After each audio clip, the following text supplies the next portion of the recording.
drivers. Start your engines! Ready. Green flag, green flag. All rolling. Stay in. Come on. Bye-bye, Sonny. See you later. These guys are really good. Keep digging. Stay in the gas. Hang on, dude, baby. Did not hit a thing. Why you wait so long, man? Bottom clear. Taking you down here. White flag. Hit your mark.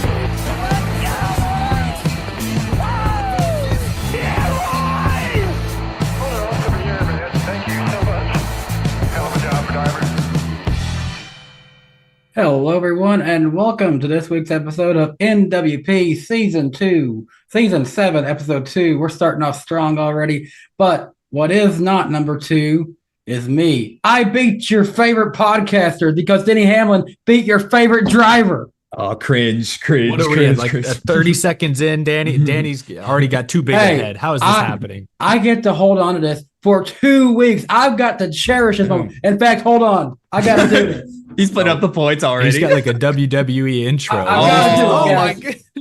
I've been waiting a long time. Hey, put the one up. Put the one up. Acknowledge me. I am Danny P, the host. Acknowledge number one. Okay, but for real, Denny Hamlin gets the win, and we got to get straight into this week's episode. It's going to be a lot of fun here, guys. The Clash at the Coliseum.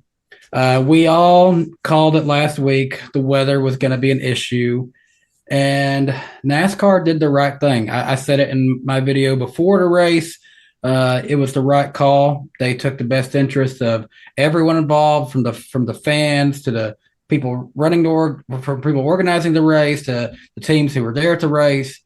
Because granted, I have a lot of close coworkers who are in the Southern California area.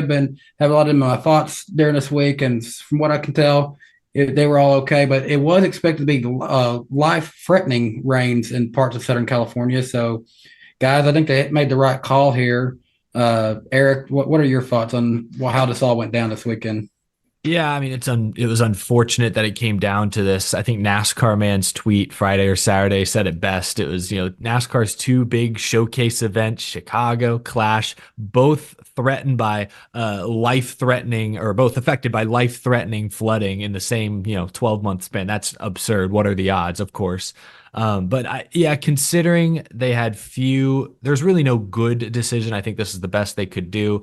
We saw plenty of videos and clips of the LA area flooding on Monday, even into Tuesday, still water and rain consistently. So the odds of them getting this race in were extremely low. Saturday night was about the only chance they had. Remember, this is a temporary track. From what I heard, they needed to start tearing it down by today. So if they couldn't have raced Monday or Tuesday, they would have been in real trouble. And it's an exhibition that pays a third of what a normal NASCAR race pays. It just wasn't worth it to stay out on the West Coast those extra few days. So it stinks for a lot of fans, I'm sure, who traveled there, fans who were wanting to watch on TV on Sunday and didn't know about the last minute change.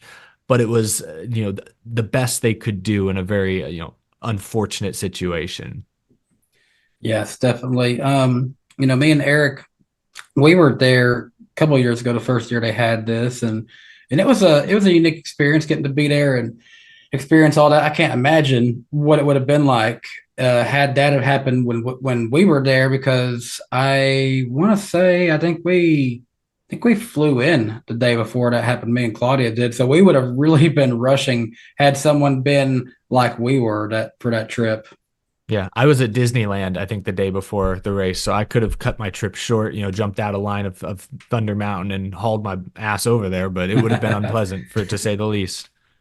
Yeah, I think I was at home, but that was back when I lived up north, and I think I was like doing errands all day right before all that stuff happened, so I probably would have found out from one of you guys, and that's actually how I found out. I was going on YouTube Shorts, just flipping through it after I'd gotten a workout done. And I'm like, why the hell does Darian have his stream up a day early? What the hell? Oh, that's funny. I didn't know, because I had all my notifications off. I was enjoying the day for the most part. And I just see that stream, and I was like, oh, okay, that's weird. But wait, that's today's date. Yeah. Yeah. Me and Claudia was doing the same thing. I got Saturday was just gonna be a chill day. I got up that morning. I went and filmed content for the train channel I have, and then we went to a mall and did some shopping. Went and looked at a few things. We was getting a washer and dryer delivered this weekend, and then all of a sudden the news started breaking out. It's like, should I make a video about this? Because I bet there's some people that just living their life and don't know about this. And if they get a notification on YouTube says, "Hey, Danny B says the race happened today," they might get a handful more eyes on the race at least. Yeah, Yeah. It's interesting. Yeah, I left a YouTube post saying like, "Hey, the race is today," and just everyone's like, "What? But hey, props to NASCAR for making this decision. It's very unlike them. And also shout out to the race winner, Denny Hamlin, for really winning on and off the track. It seems like he's really taking the role as the leader of the garage area. Speaking for all of the drivers. Well, it's funny. I told these guys, I was like, before the race started, I was like, I really like my Denny Hamlin pick. Then when he started falling back, I was like, I really hate my Denny Hamlin pick. And then right at the end, I really like my Denny Hamlin pick. Yeah, but hey, I'm glad he delivered though, because you can't just tweet something like that and not deliver. Like, oh, we can, and then just not race for 2 or 3 days. Like that. Yeah, because he was the one who even got it all started in the first place. It was like, hey, we might be racing. Yeah, that's how I found out. And he said something on his podcast that he found out probably 15 minutes before everybody else did. And I'm like, ooh, a little extra special advantage there. He really is the leader. He really is the leader then. Yeah, I don't know how he found out, but. This isn't really related to it, but I know the Netflix crew was at NASCAR Media Day doing some stuff. I really hope that they've been working on season 2 early, because that whole weekend would be a great episode in and of itself. Man, where do we start? I mean, well, we've already started with it being pushed back, a day, but damn, just a lot of stuff was going on in this race. But really, the first thing I want to talk about, really the racing product. Racing wise, this was the best LA Clash racing wise, in my opinion. Not a whole lot of cautions in the very beginning. A very long green flag run, actually set the longest green flag run for the Clash, I believe. So I was watching it on my stream, and there were times where they were just just single file, but hey, I mean, what can you do? I mean, in order to pass here, you typically have to bump somebody out of the way, but there was some beating and banging, and so I thought the racing product overall was the best out of the 3 years we've been at the Coliseum. What I thought was interesting with watching the restarts, especially, is that it seemed like whoever was the leader, and granted, Denny at the end of it had a tire rub, smoking the whole time. I don't know how he's able to hold on to it there, really. But no matter who the leader was, some tracks, get a restart, leader gets out in some clean air, and they're pretty much gone. We've even seen that before at the Clash.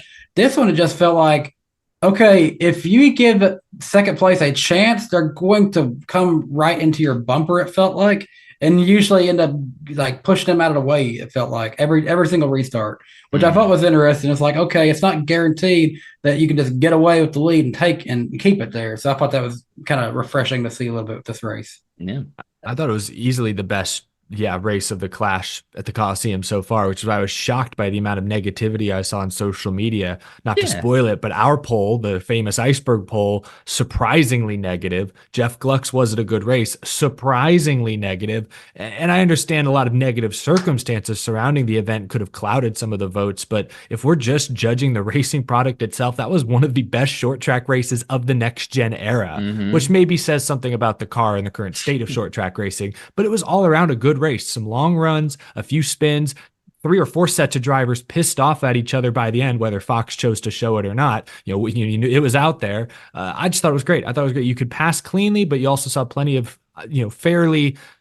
respectable bump and runs that fans love to see. I think for me, that was honestly I think it was the most aggravating part was.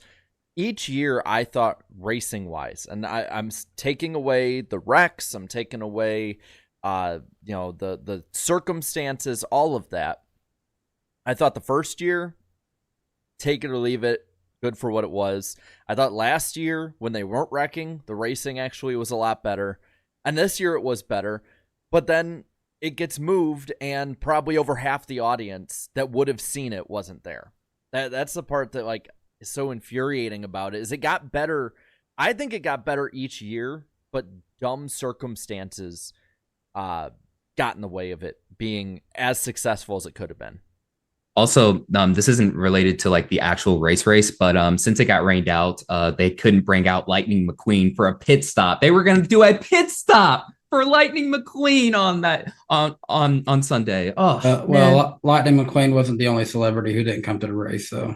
Oh yeah. At least he canceled well ahead of time. Mm-hmm. Yeah, the funny part is, but to be fair, if he was contracted for Sunday, there really wasn't a reason for him to be there Saturday if he wasn't going to be. Yeah, Machine Gun Kelly gets a lot of hate already, justified or not. The last thing he needed to do was give the haters a shot of him entertaining a stadium that was maybe a full. That would have not been a good look. That for him. I could see all the tweets now. Average Machine Gun Kelly concert. Like even people who don't even watch racing would have used that and just memed it, to hell and back too, for sure. But I found it funny because I found out from Jarrett during my stream, like, oh, he's not performing. And then everyone in the chat's just like, yay. And then I guess apparently they were cheering at the racetrack too. I think I tweeted the Top Gear gif. Oh no. Anyways. Yeah, it's just one of those deals. Like, I think it sucks though, personally, just because like I just wanted to see what it would be like at a NASCAR race, but I guess we'll never know. I will admit I was kind of like, I was curious. I was curious to see the reaction. And that's another thing. I'm glad that what they did. I'm not upset with what they did in any way because it was the right move. I wish that they could do this with other races, if needed.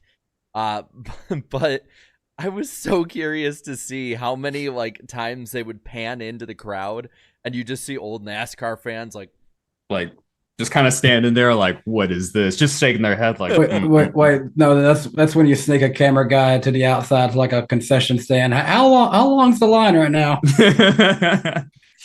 Man. But yep, I guess we'll never know. So if you want to see a Machine Gun Kelly concert, either go see one in person or go on the internet and watch it. I don't know.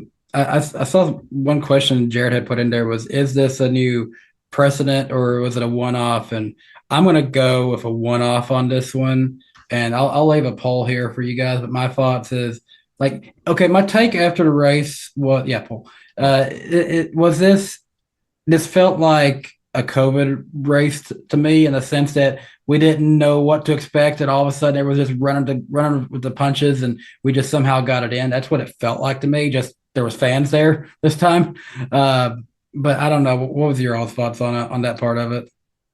That's a good way to describe it. It was like I was at the store, like you guys started seeing Twitter blow up first with Hamlin, then others that, oh, the race is happening tonight. And I'm like, well, good thing I'd kind of, like Fox, I'd already kind of blocked out the night to broadcast just to watch some racing, but didn't expect it to be the main event. So it definitely was, it was reminiscent of 2020 when things changed at the drop of the hat. I don't see this being a common precedent. Like I said earlier, this being a temporary track, also an exhibition race that doesn't really pay much and is ultimately a financial loss for pretty much every race team. Yeah, I think NASCAR was willing to, sort of break their own rule book or more or less, or, just set a new precedent or do something unprecedented. I don't think we'd ever see this with a race at, say, Martinsville or Daytona or Talladega. I think the race would get pushed to Monday, Tuesday, Wednesday, and they do it the way they always have. I just think Los Angeles, and I think I heard also, maybe it was Gluck made this point, but the Grammys were in town at the same time. So hotels were more expensive. So teams were going to have to pay so much more to stay for the rest of the week that, you don't have that problem in, Birmingham, Alabama. There you can afford an extra night in a hotel if you need to, more times than not. Yeah.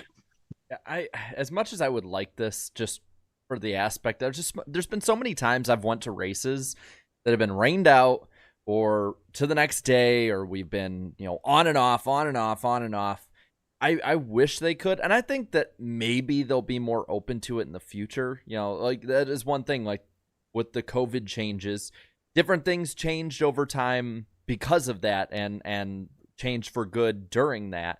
But I don't see it with permanent racetracks too. I think the track having to be torn up was the main culprit to why they changed it that way. Yeah, I think Chicago's the only place it could happen again like this. The only way I could see this happening again is if there's like another major weather situation where like, hey, we have to race either, now or never type deal. It has to be like and I mean the last resort. That's a good point. Like, say, God forbid, a hurricane is set to make landfall at Daytona Beach in September, and it's supposed to hit Saturday night. Just if something like that where you're worried about, emergency services being able to get to the track, people's safety. Sure, in the case of a severe weather emergency, then maybe this is a new precedent, perhaps. Now I'm starting to change my answer. Just a typical rainstorm, like what happened at Texas a few years ago where they pushed it to Wednesday. I think they would do that again. But if a natural disaster is on the ropes, and this was like a record rainfall in Los Angeles this past weekend, then maybe this is a new precedent. That's fair. We can get the race in if we know a storm's coming. We just got to set the controls, the dash settings, and we'll get it in. Set it to dash settings, and be only 4 laps. You're good. I will say this. I found it funny when I was looking up stuff for the video I was talking about this stuff with, where I looked up like LA flooding in the news on YouTube. And the first video that comes up is a dude with a rope tied to the back of a Silverado driving through it. And the dude is surfing through the flooding. And I was like, life threatening my ass. He's just living his best life.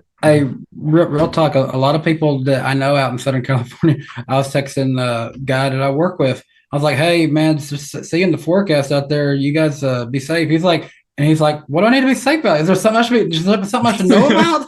And I'm like, dude, you live in San Diego. There's like life-threatening storms hitting Southern California. He's like, oh, I didn't even know. News to everyone. Oh, man. Anyway. But yeah, Denny Hamlin wins, and he beat your favorite driver. But one guy who did not get a taste of Cup Series victory lane is Ty Gibbs. He did get a good taste of Joey Logano, though. Look, may I speak on this? Because on our stream, we were on board with him the entire time, and we were just rooting for him. Like, hey, Ty Gibbs doing his thing. Then, of course, the chat's like, oh, he's going to jinx him again, blah, blah, blah. And, of course, it didn't end up happening the way he wanted it to go. Now, he surprised me, though, not because he was running up front, but he didn't bump Hamlin out of the way. That was shocking to me. I was like, for your first career win, and also just knowing Ty Gibbs, the way he races sometimes, I was just shocked that he didn't give Hamlin a little itty bitty bump. Instead, he was trying the old crossover move there. So that was very shocking. But to answer your poll question, Danny, do I see Ty Gibbs getting a win this year based off of that performance? No. Here's why. Traditionally, and this has been happening for a while, as y'all have seen for years. Usually, it takes a while for, these younger NASCAR drivers to get their first career win. Kyle Larson took 99 starts. Chase Elliott took 99 starts, and they became Cup Series champions. So I feel like that's the new standard. So I'm going to say no, but I feel like he'll come close, and it'll be so painful. It'll be one of those painful, losses. I'm talking like rivaling Casey Kane 04 type stuff. Yeah. That's an interesting point because I can think of some agonizing losses for Chase Elliott before he finally broke through at Watkins Glen in 2018. I don't know if Ty Gibbs goes down that path. I have a feeling he will win a race this year, but it's hard to take much of what we see at the Coliseum and apply it anywhere else. Now, I was impressed with Ty. I thought overall he ran a really good race. I think he had the best pace, especially over the course of a long run, but he still has some learning to do. He was racing champions most of this race. He was surrounded by Kyle Busch, Joey Logano, Kyle Larson, then of course Denny Hamlin, who's not a champion but is still very good, and he was taken to school on a couple of those restarts, including that one with 10 to go where he washed up into Logano and left the door open for Hamlin.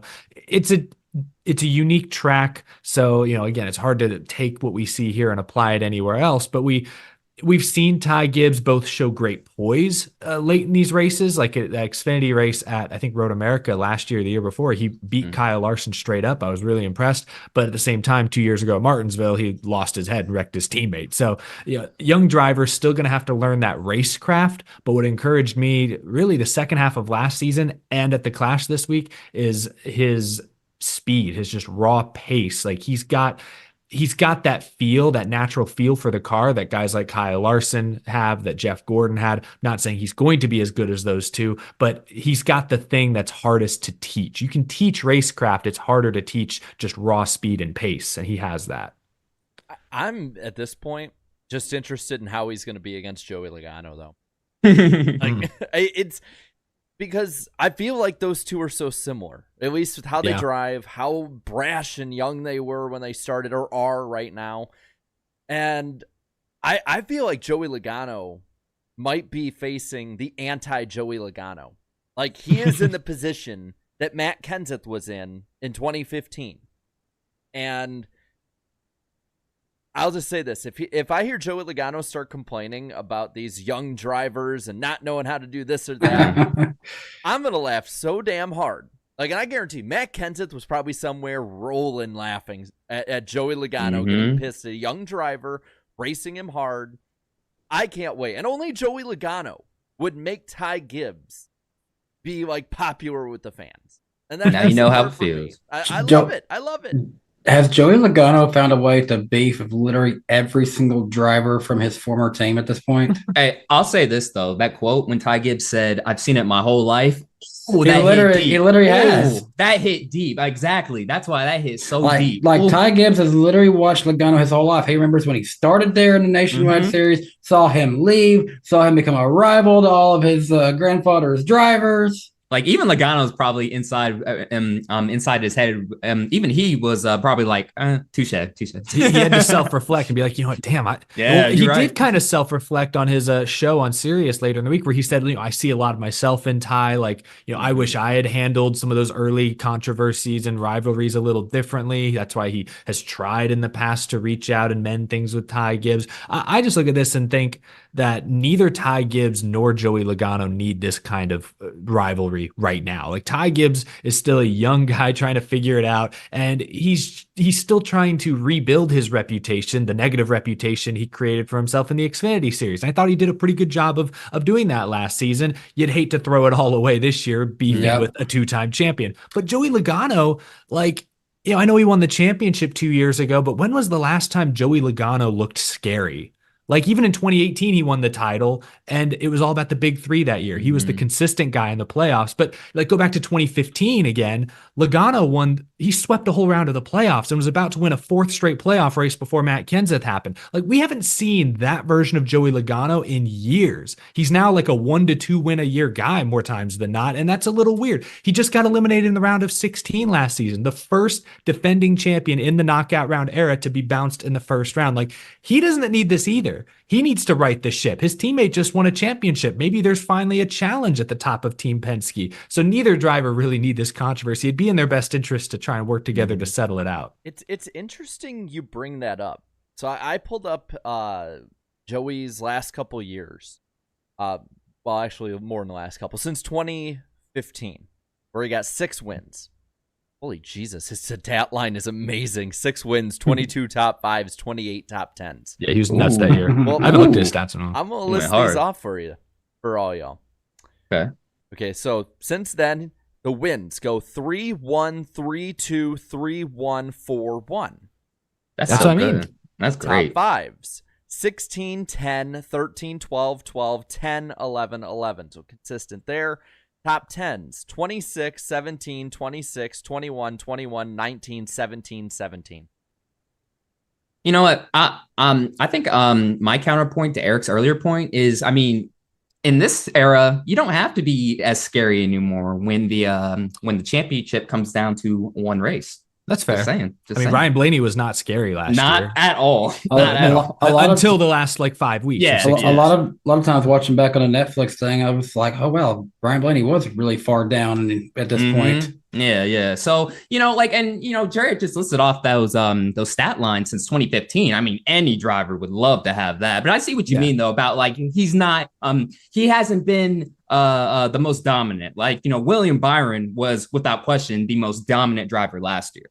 So, not that level. Yeah, he hasn't had a 5-6 win year since 2015. It's been he had a 4-win year in 22, but those wins were sort of spread out. He's been good. I'm not trying to discount Joey Logano. I think he's a top 5 driving talent in the Cup Series today, but he's just been consistent. He hasn't been scary good in almost a decade now. And so that's why I just, beefing, really want to beef with a 21-year-old, all year long. Like, I'm sure they both would like to quash this if at all possible, but I don't know who, like, basically now Logano has the right to sort of retaliate. Like if he went out and just cleaned Gibbs out, that'd be overstepping. But if he rubs Gibbs up into the wall somewhere, that's kind of fair game. I'd think so. But, if he does that, now it's escalating even further. I don't know if that's in their best interest. But quick question. Do y'all think since this is the Clash, like, I mean, this won't just be forgotten about? Like, really? No.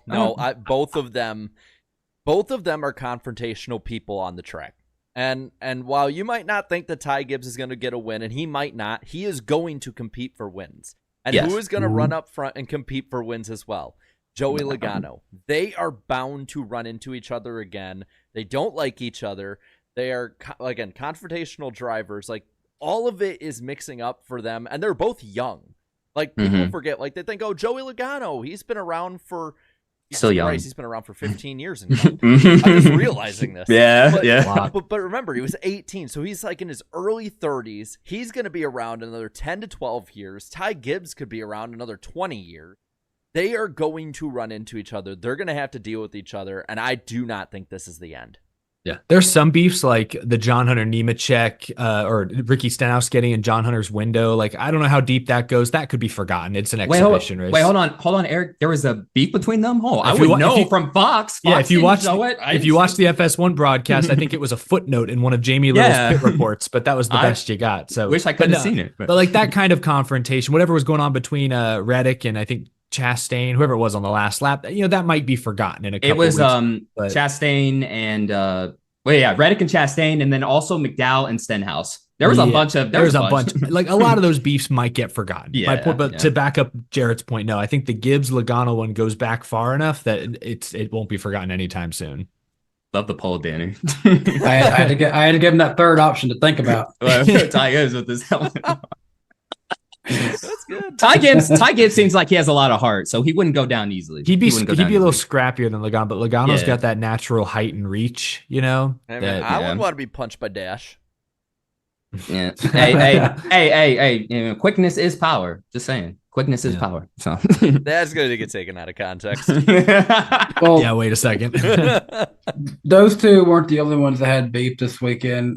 Ricky Stenhouse Jr. and John Hunter Nemechek got into it a little bit, and so did Tyler Reddick and Ross Chastain. Now, Ricky Stenhouse Jr., like he must. Now, if you have to pull down somebody's window net to get the point across, that's when, like, damn, you couldn't have just talked to him. Like, you pulled it down. It's like, nope. And what surprised me too was the crew guys were just standing there. I'm like, I'm surprised nobody got in, but then again, cool, just let them work it out themselves type deal. So I'm glad that happened. Yeah, with no live pit stops, maybe there's only 2 guys per car down there. I'm sure it was empty. Yeah, there was one crew guy next to his car. Where was the guy in the tan shirt? Yeah, where was that one security guard? He's usually everywhere. He is. Yeah, He is. Man. Ever since that happened, like every time I'm at the track or watching in depth on TV, I'm like, hey, tan shirt guy. I'm pretty sure I spotted him on the Netflix show a couple of times. Yeah. I've walked by him quite a few times. And it's like every time you walk by him, it's like, don't kill me. No, it's probably like he'll save you. He's like the lifeguard of the garage. He's the only adult in there. No running. But what about Chastain and he's getting more issues out there? Chastain actually, just watching the onboard stuff, it seemed like everyone was kind of going out of their way to just rough him up just a little bit there. I don't know, just after the race there, it seemed like his car was just the most beat up just out of everyone's, man. I am shocked Probably Yeah. because, not only is he running, mid pack, but it's Ross Chastain, people are going to, they have long memories too. So, but yeah, it's Ross Chastain. Who doesn't he have a beef with at this point? Justin Marks. yeah. Just the owner. That's it. That's like Anheuser-Busch. Yeah. Ty Norris for sure. It's got that nice Busch water sponsorship now. Ugh. Don't even get me started on that. The paint scheme looks fire though. Honestly, Yeah, I like it better than what Harvick's has looked like in the last few years. So True that. But talking about futures and stuff like that, what do we think the future of NASCAR is in Southern California? A lot of mixed reviews on if the Clash needs to keep happening here.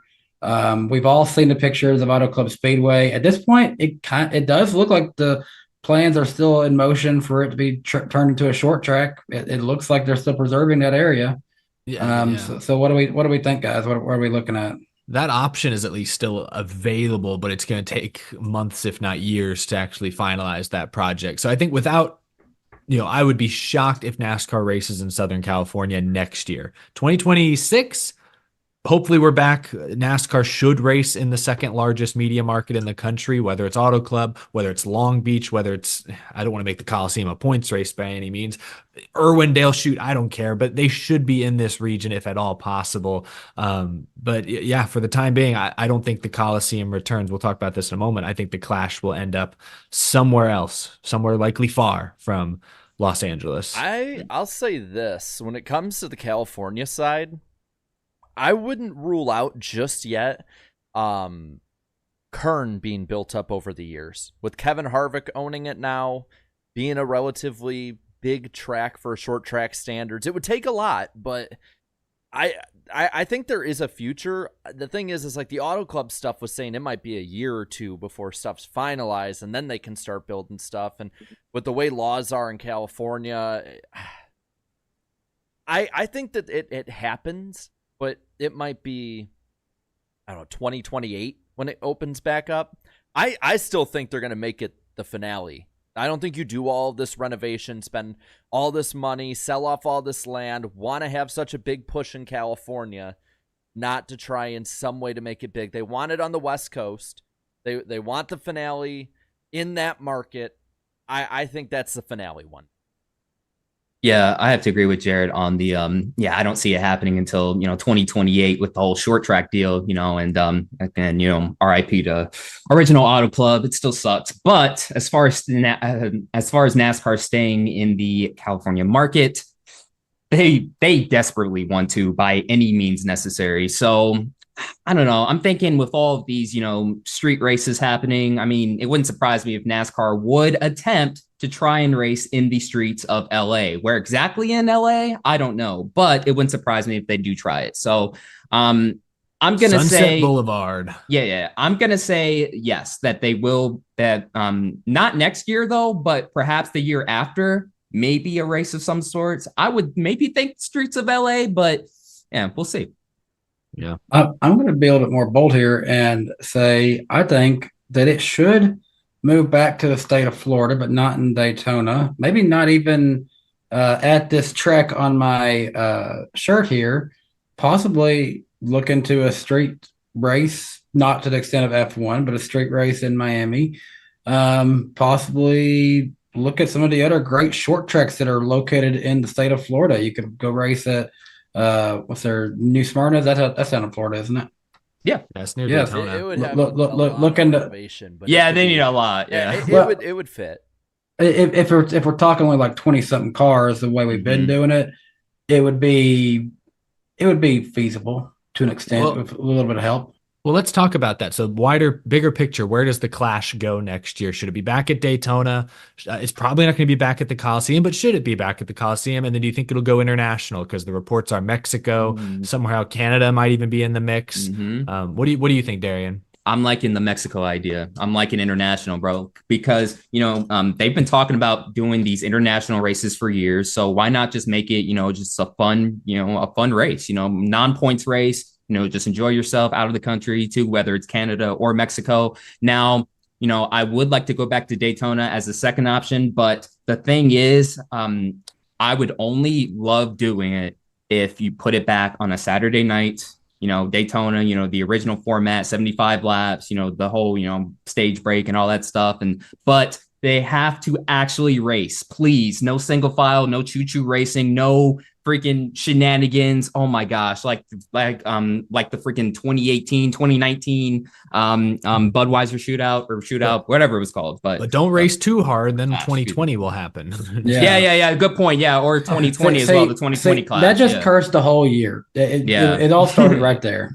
Pretty much. That's where COVID started. Yeah, but in conclusion, I would love for the Clash to go international. At least try it, and hey, if it doesn't work, then go back to Daytona. I don't know. Like, I'm different. Like with whatever way the wind blows with this one, because like I don't think you go back to LA. I think that even if you had the option, you've pretty much gotten what you can out of that market. Yeah.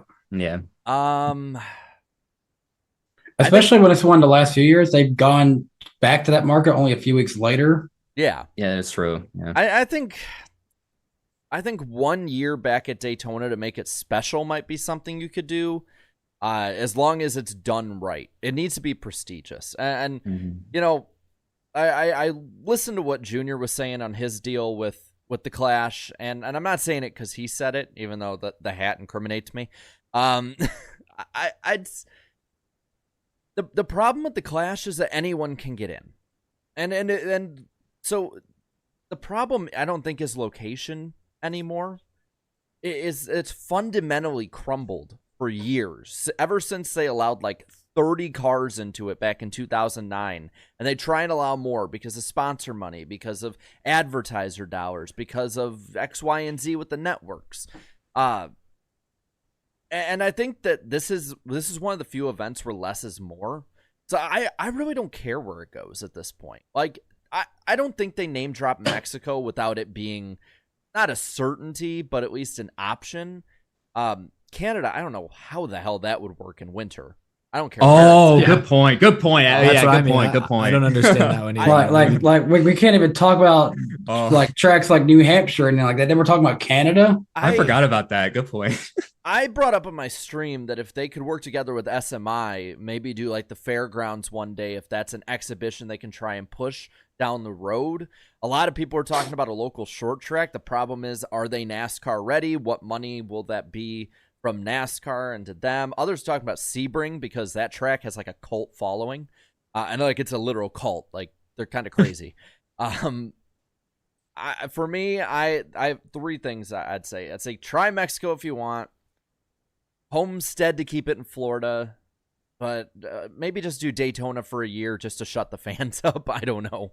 That's the thing. Like, I don't really want to see it back at Daytona. The last few Daytona races weren't entertaining, and the fans didn't show up. You can complain, but people didn't show up. Exactly. Ratings weren't good either. They continued to drop significantly year after year. So yeah, I like, another argument we haven't really discussed too much is taking it to just local grassroots short tracks around the country. I agree, and I've said this for a long time, but I agreed also with Matt Weaver's point that should be reserved for the All-Star race, because in mid-May, your options are more wide open. You could race short tracks in the Northeast, the Southeast, West. You could race anywhere in May, and I think North Wilkesboro had a lot of charm this last May. So I think the Clash should be where NASCAR goes to experiment. I think the Clash was a worthy, the Coliseum Clash, I should say, was a worthy experiment. Mexico would be an interesting experiment. I'm not totally sold on that. That feels almost like NASCAR just going international to say they went international. Like, is Mexico really a huge market? Keep in mind, Daniel Suarez would probably be the star driver, considering everybody else there is,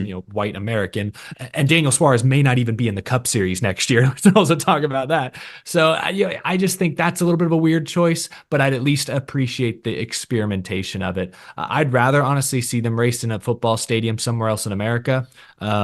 I don't know what stadiums are large enough to accommodate NASCAR. The Coliseum in LA is a special case, but I would love to see a stadium race in a big city that currently isn't too close to any other NASCAR markets. Yeah, and you brought up the word experiment, and that's exactly the way I view this race, as one big experiment, whether it's at Daytona, the LA Clash, or overseas, wherever. So just have fun with it. Yep. All right. Well, let's get into how many people watched this one because we said this earlier. We were actually pleasantly surprised when we saw the numbers here. So, of course, the race was moved from it's supposed to be on Big Fox on Sunday, and it was moved to FS1. Last minute. So we're like, okay, this is gonna be low numbers, and then it was lower compared to the last few years. Um, but Fox also, the ones who did tune in, was plagued by some very interesting production choices. I know Eric had a lot to say about this. I don't know if you want to elaborate anymore. If you feel like you've already said your piece on it. Yeah, no, I hate to throw people under the bus, but no, the Fox, like we've complained about the booth in the past, and often, yes, the broadcast booth has felt flat, lack of energy. They did good. Just some. Harvick was great. That's the thing. This week, I thought they were fine. I thought Harvick was solid. Boyer was okay. Like there were some wrinkles. They'd get names wrong here and there, but it was overall pretty good. The issue is with the production, and it's harder to talk about this. Jarrett's demonstrating all the close zoom ins that Fox is addicted to. They had a shot like this for a solid 30 seconds. I'm like, what the hell am I looking at? What put me over the edge, people get mad about, they're showing kids in the grandstand. Usually they're doing that under caution, and I'm like, that's fine. Sometimes it's annoying. But the shot that really just had me rolling over in my seat was when Ross Chastain got nailed from the back, got spun out from behind, and they said, let's go to the replay and see what happened. And they show his front bumper cam, which shows us absolutely freaking nothing. I'm like, why? They had to have had another angle. This is a tiny track. You're telling me there wasn't another camera showing this incident? Why did we waste 15 seconds of airtime on the useless front bumper cam for this instance? Yeah. It just blew my mind. Now, here's the thing. I don't know who's directing. Is it still Artie Kempner? If it is, he needs to go. He should have retired. But I don't know that it is. I think they've got other people in there that just are young and inexperienced. And Keep this in is mind, too big a deal. You need your good people on these races, man. Keep in mind, this is the same company that missed a literal flip in a Truck Series dirt race. Oh my gosh, that's right. Well, no. They missed the flip in the 500. Remember that. They missed the flip in the 500. They did. Yeah. And they made it so obvious that the announcers were just staring at the TV because they didn't even mention it either. So I'm just going to say this really quick, and then we'll move back onto the ratings. But what that tells me is, if you have this much problems with your production aspect in your broadcasting, it means that the people who are running it don't really watch racing like that. They're more used to the typical stick and ball sports type deal. It feels like more I don't know. years at the moment, baby.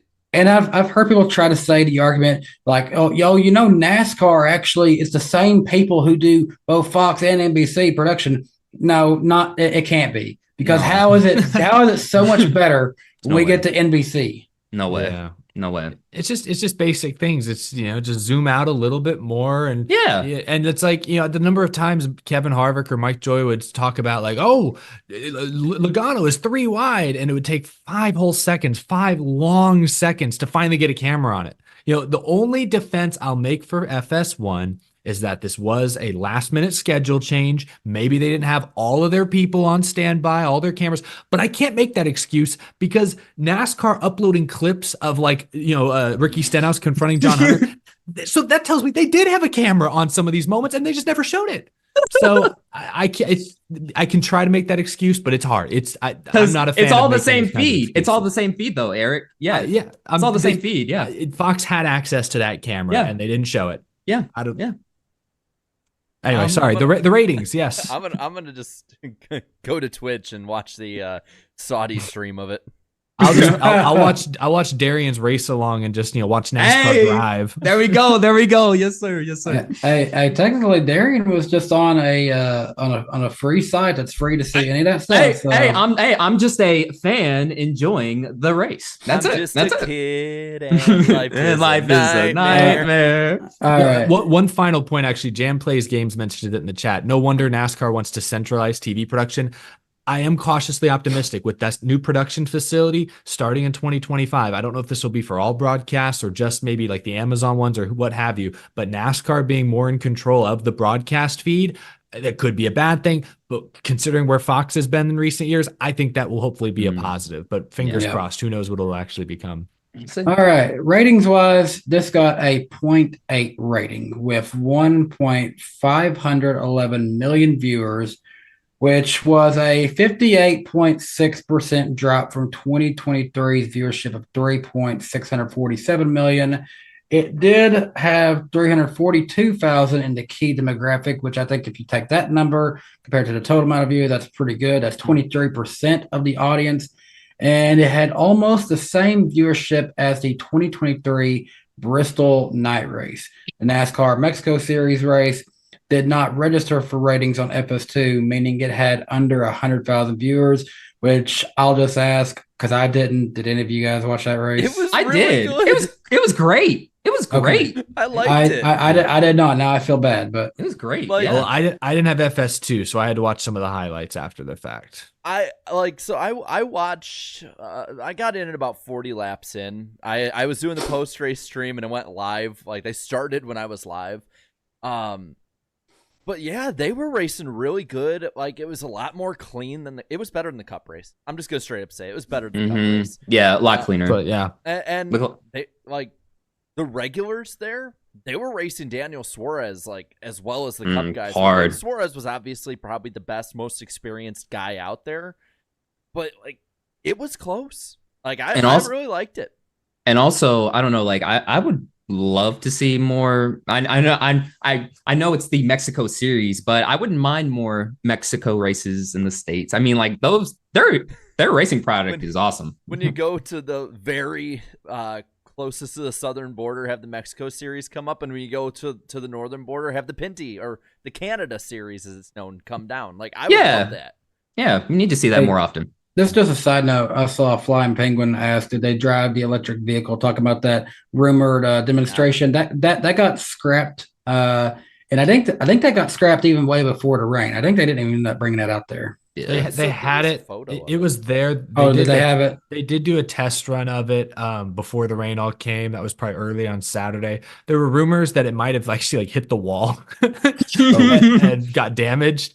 But I don't know if that's not confirmed. But so that's true. They may not have run it even if the race had gone off as scheduled. But you know, I can just think because it's smaller. It's one of those like you get the little thing and you wind it up so that it'll go and then let it go and it just goes into a wall. If it hit the wall the right way, it bent that whole rear spoiler probably, and now you can't show that off. Now it's ugly. Now that's. I'd find it funny though. Someone from NASCAR is like, it actually looks better. But yeah, let's moving on from there. The viewers of this show matter to most of us. So what did they think with go ahead, finish, Dan. I thought you said this part, Darian. No, I am, but I thought you were finishing. Sorry. And it's time for the poll, the famous iceberg poll on the NASCAR Weekly Podcast. I was trying to set you up there. I know. I'm trying to set you up there. I missed the assist. I'm sorry. Go ahead, Jake. No, it's me actually. I thought Danny froze honestly at first. That's what I thought. That's what I thought for a second. Oopsie daisy. I thought my internet went out. We are in mid-season form already. Okay, this poll got 11,000 votes, and 7% of you guys said it was a great race. 44% said it was a good race, giving a net positive of only 51%. 29% said it was average. 10% said it was below average, and 10% also said it was bad, giving it a 20% net negativity. Overall, it barely squeaks out as being a net positive over average or negative. Dang, that's crazy. 20%. When's the last time you've seen 20%? That's what I'm saying. That's one of the highest negative percentages we've ever gotten on the iceberg poll. And I understand the negative circumstances, but the race was good. Maybe I'm crazy. I also have a theory. Maybe part of that, some of those folks didn't actually see the race, perhaps to an extent. Yeah, it could be, or they saw it and they hate Denny Hamlin. Yeah, or they were just mad, like, oh, I missed the race, blah, bad race, type deal. So, yeah, I was a little shocked too. Well, we'll find out in the comments here. Mm-hmm. I missed them. I missed the comments. I missed this so much. Go ahead, bro. All right. First comment is from Isaac. Is it positive, negative, or meme? I'm gonna go meme with Isaac. I'm gonna go with meme. Eric, I'll go meme as well.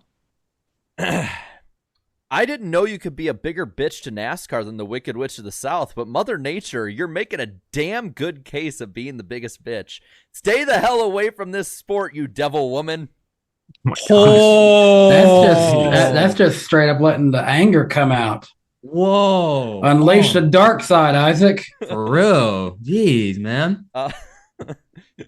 Let's see. Looking through here, I'm like actually making sure that the bottom registers so I can just know from the get go what the hell I'm gonna be reading.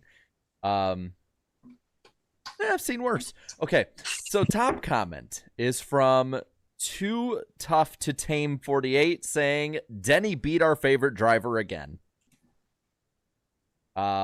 As pretty much the same thing from from depressed Eric Estep. That's a new one. Let me see. I'm trying to look at this profile pic. Oh, and it's Eric with a sweatshirt that's over his eyes like the Emperor. I don't know where they got that, but damn, I gotta go find this comment.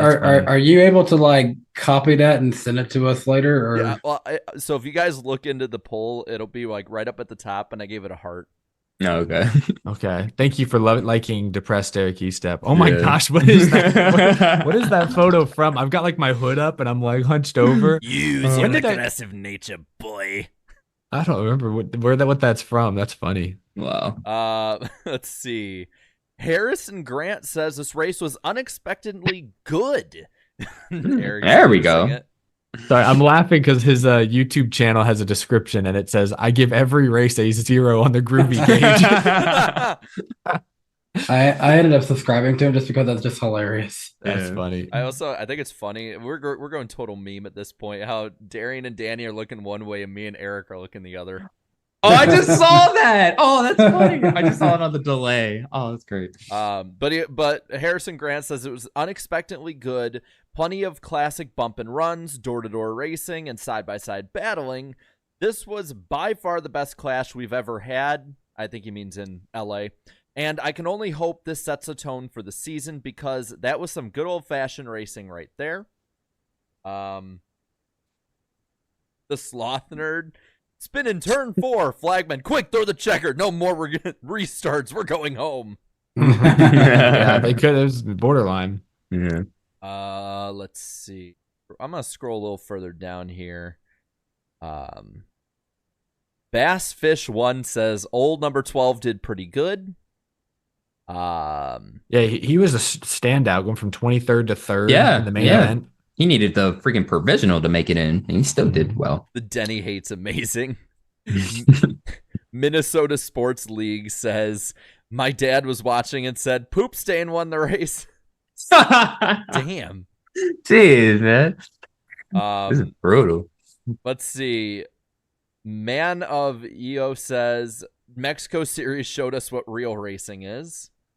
Damn, that's like great. That's like high up in the comments, too. Yeah, it was great. It was great.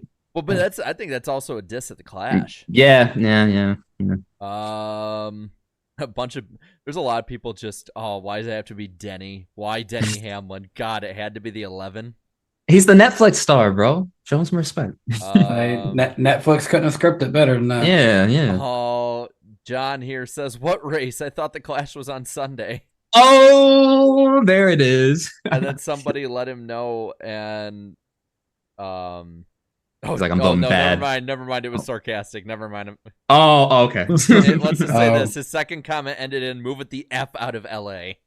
But there are a lot of people who actually didn't know. Yeah. There were a few comments. And others saying they couldn't watch because they don't have cable. Of course, you could be getting cable soon with the new sports package. Cable Plus. All right. We got to the bottom.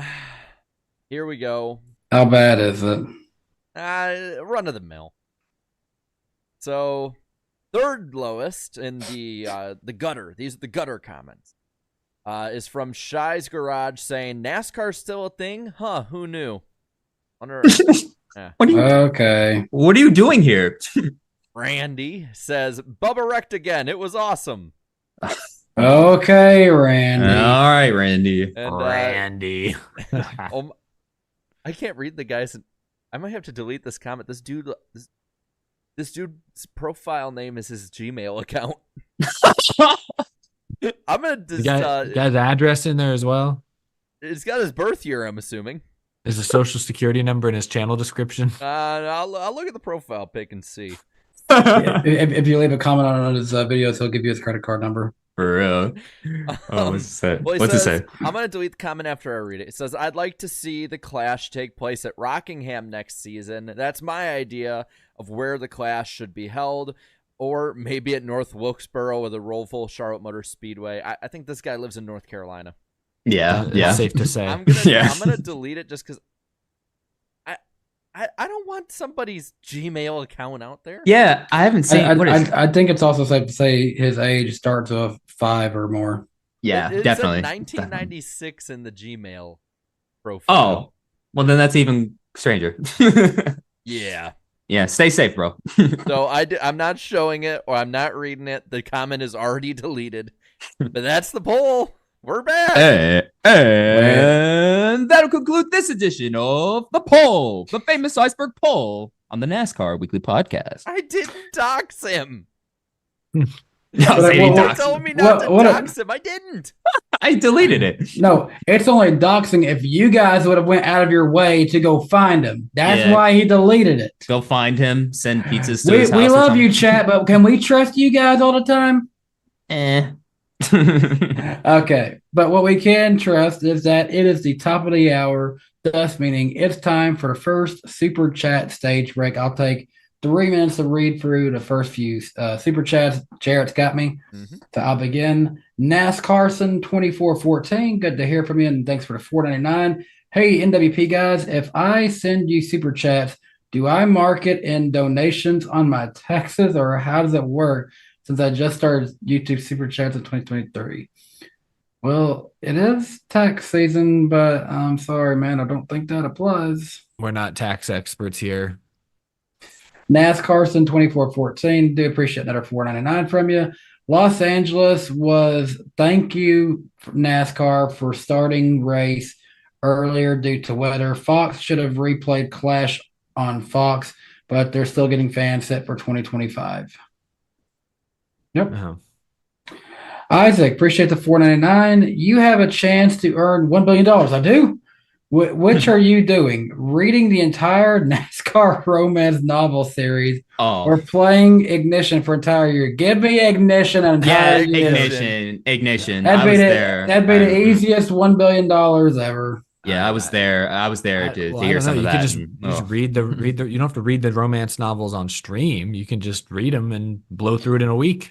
Okay, but that doesn't say. But does that say how to play a game for a year straight, like not stopping, or just play it once a day? There's too much. There's too much that's open for interpretation. I'll just read the books. I'll skim through them. I'll play the game and make horrible videos. Yeah, there's people that still do that. Yeah. For what? For $1 billion? Yeah, we'd do that, and then we disappear after that. Yep. Adios. Alex Love, appreciate the $10. Here's a kind of hot take. I think NASCAR should make 1/18th scale diecast again. I mean, every other motorsport does it, and it's the most common scale among car collectors, both road and race cars. He's not wrong there. That is a really common scale in regular cars. Like I've got one back here actually. Yep, and I've seen it. I've seen it multiple times. $160 a piece. We're America, though. We do stuff different. What's a metric system? I mean, these are really cool, but the problem is, I don't know how much they costed in the heyday when they were making these, but I can only imagine the price for Lionel to make these again, like, would be a little high, I imagine, for most of the common collectors out there. And I would imagine the quality might be a little questionable, but we'll see. Ross Crash Dane says the Garage 56 car is being made in 1/18th scale. I don't know if that's true, but if so, that's kind of unique. I like that. That's interesting. Is that being made by Lionel or someone else? I wonder, though. Yeah, Blue Jimmy says close to 200. So his guess. That's his guess. Elite Precision 29, appreciate $10. What's up, guys? Welcome back. I meant to send this last week. Keep up the great work. This podcast gets better every year. By the way, Eric, quit pulling a Denny Hamlin and win the NWP Fantasy Championship. LOL. What about 3 straight seconds or something like that? Yeah. All right. Blake Feeman, appreciate the $4.99. My dad and I are going to Daytona for the duels races for our first NASCAR race in person. He's been a fan since the days of David Pearson. Wow. Hope you First guys have a race. great time while you're down there. That's Have a cool. blast. We hit 3 minutes a little bit ago, so Let me do one more. We'll end it off this one. Spencer Purcell, appreciate you being a member of Danny B Superfans for 31 months. NASCAR bumping up a day to Saturday night. That's a good one to end off of. Appreciate everyone for the support. We'll pick back up with Hunter Nixon Fishing later tonight. Moving on. what time is it? It's time for the lightning round on the NASCAR weekly podcast. The mic didn't break. Nice. Jarrett, what do we have on tap for tonight? I feel bad because I thought you were about to say the poll. No. But there is a poll actually to go over. I want to shout out the Spotify crowd for this one.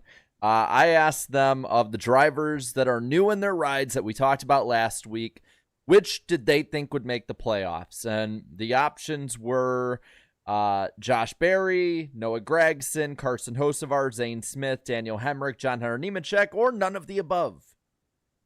Zane Smith didn't get a single vote. Yikes. 2% went to Hemrick and Hocevar, 4% to Noah, 13% to John Hunter, Josh Berry at 37%, and 42% said none of them. Wow. So that's their interesting takes on that. Now looking at some other stuff here, Comcast has announced they're dropping their Xfinity 10G marketing strategy as it was proven false advertising from The Verge. Danny, I saw that. I realized I put it under the wrong note. Oh, it's great. Everyone else sees it now. Oh, thank goodness. Shane Van Gisbergen will compete in 7 cup races in the Colleague 16 this year. These will be COTA, Talladega, Coke 600, Chicago, Watkins Glen, another Dega race, and Viva Las Vegas. Can Dega. I pause for a second? Like, I thought they announced it forever ago, and I thought he was supposed to do that in the 91, so that kind of caught me off guard. But then I realized I went back. I was like, oh, they never actually said what car he'd be in. Yeah. And not a bad car. Yeah, not bad. The 16 could contend at just about any of those places. Mm-hmm. Raja Karuth will drive the Spire 71 truck this year. I'm going to ask you guys real quick. Do you expect playoffs? I do. Oh, yeah, playoffs for sure. Have to be. I do.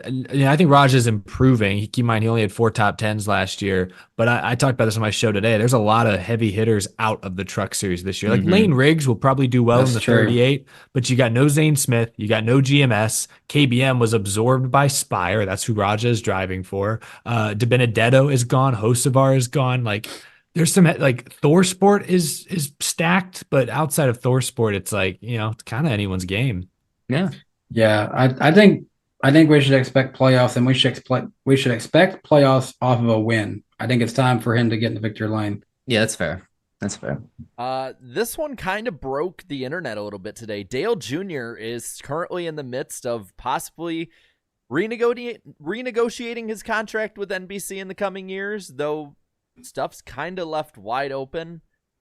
I think he's doing that on purpose because of all the new broadcast partners coming in. I think Dale either wants a 1-year deal from NBC so he can explore those other options in 2025, or he's hoping to use the threat of those other options to get a long, lucrative deal done with NBC. And I bet that's the snagging point right now. Yeah, he could be looking to play this because what if he's given a good amount of money to do a much shorter schedule with an Amazon or TNT or someone like that? You should take that. I wouldn't be surprised if he's on multiple networks, especially the TNT. We saw Larry McReynolds do that. He did TNT and Fox back in the day. And I believe Matt Yoakum did the same. Matt Yoakum, I think, used to do because he used to do some Fox and NBC. So it's not.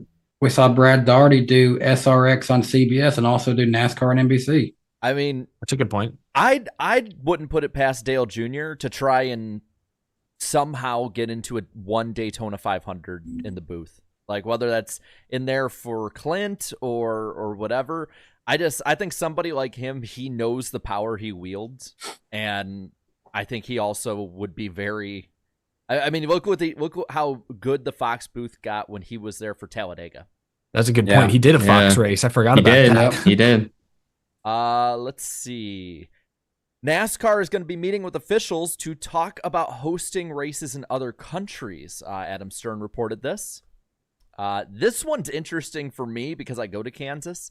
Penn Entertainment, who was granted permission to build the Hollywood Casino next to the Kansas Speedway, has elected to pay a $13 million fine instead of building the hotel on location that they were originally agreeing to do, according to Adam Stern. I have to wonder, depending on how the fine goes, depending on how any contracts after that goes, I wonder how it could affect Kansas getting 2 races a year through, I think it's like 2028. Yeah. Damn. $13 million fine. They're like, nope. I'll tell you what, man. Like that casino in person is freaking huge. Mm-hmm. Like the TV doesn't do it justice.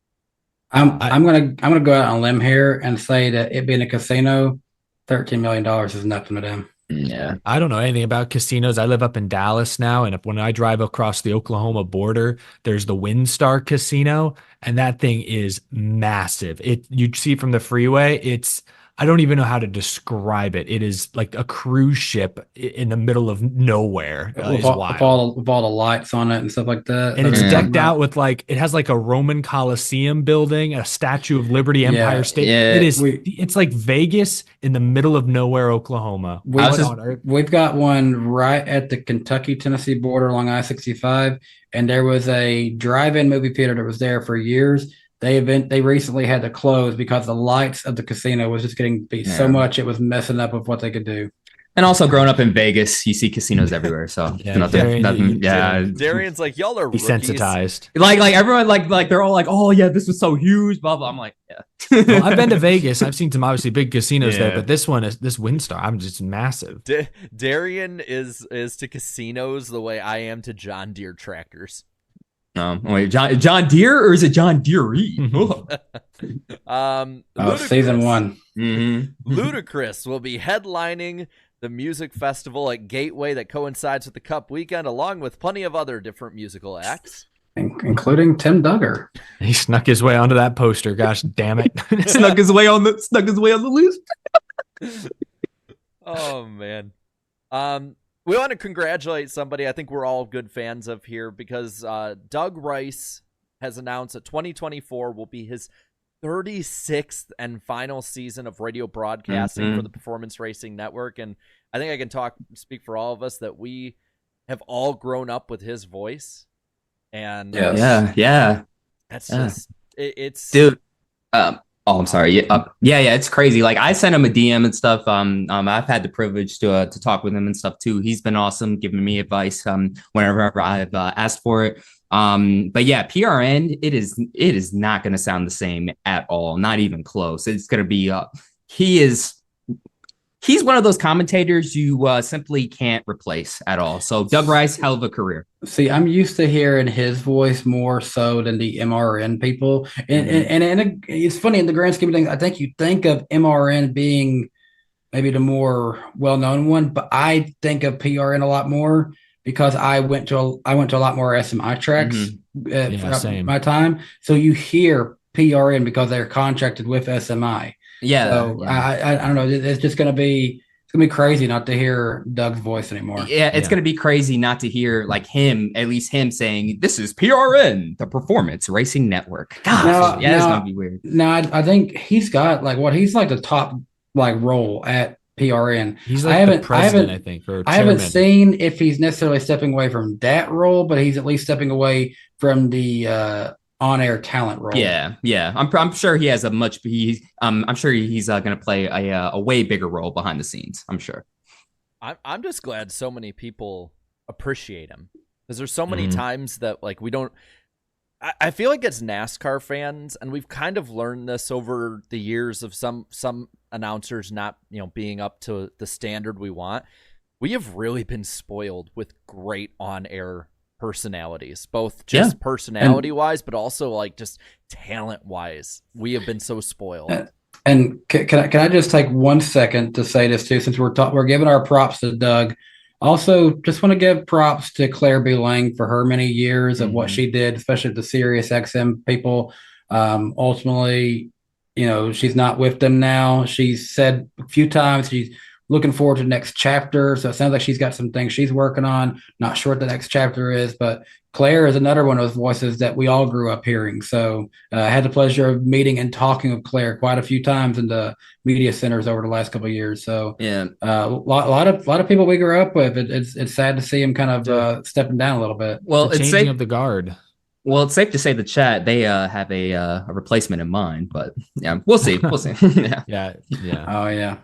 He would be good for radio. I'll give him that. I'm doing an event with him in 2 days, so that'll be fun. Yeah. You can see what a complete noob like me next to someone really good like him will be. A little more on the entertainment front. Whoa. I just hear this echo. Yeah, I think a gong went off. It was like some bell or something. I think I barely brushed the sound. Sensitivity up. Yeah. But speaking on the entertainment front, Fox, Warner Brothers, and Disney are working on a joint venture that will be out this fall that puts them onto one sports streaming service. It would include ESPN, TNT Sports, Fox Sports. It's basically cable. It'd be Sports Cable Plus. Yeah, but it'd be $40 to $50 a month based on estimates at the moment. I'll stick with YouTube TV, I think. Yeah, I don't know. It's tough because NBC and CBS aren't included. So if you want to watch NFL games, you want to watch every NASCAR race, it's not. I'm just like, I feel like for that price, though, it's like in the grand scheme, you get so few things for only a few. For a little bit more, you can get a lot more with someone like YouTube TV or even Sling or someone like that. It's so close because it's like all I watch on cable these days is live sports. And so this is so close to exactly what I've wanted all these years. But because they don't have NBC, because they don't have CBS, and I probably won't be able to watch my Astros, That's or Prime. And it's like, because things are so divided now, it's still not enough. So I don't know if it's going to be successful. And another thing is like, I'll give this. We've had YouTube TV for a little bit now, and honestly, we started finding other things we really like to watch. Like we'll turn on something like Food Network and we'll watch something on there. We are finding other reasons to enjoy it. So. I didn't realize how much ridiculousness is on. Oh, dude, it's on MTV. That's all they run, dude. Also, Amazon Fire Stick, not a bad option either. I love that thing. I got Fubo. It's interesting. We all have different versions of it. Like, that's crazy. But do we have cable? Nope. Yeah, wait, so Jarrett's Sling, Danny's YouTube TV. I'm YouTube TV. Oh, you're also okay. You said Sling. Oh, yeah, you mentioned Sling, but yeah, okay, never mind then. Both. Well, hey guys, you wanna get the entire chat angry? Oh, all right. Let's take us off the screen for a moment so we can show the brand new. If I can find it, I don't think people want me to. Talladega logo. Look at it. It's ugly, isn't it? yay! Bald. Yay! Honestly, it's not. I don't think it's bad. It's such a needless change. It really is, man. It looks fine. It's just not as bad as the cookie cutter ISC rebrand for all the other tracks, because it at least isn't the exact same as what they have been doing. At least it doesn't look like an Adderall pill like Homestead's logo now. Here, I'll flip myself really quick so y'all can see it right. But this is the original. Oh, hold on, I gotta put you back on screen.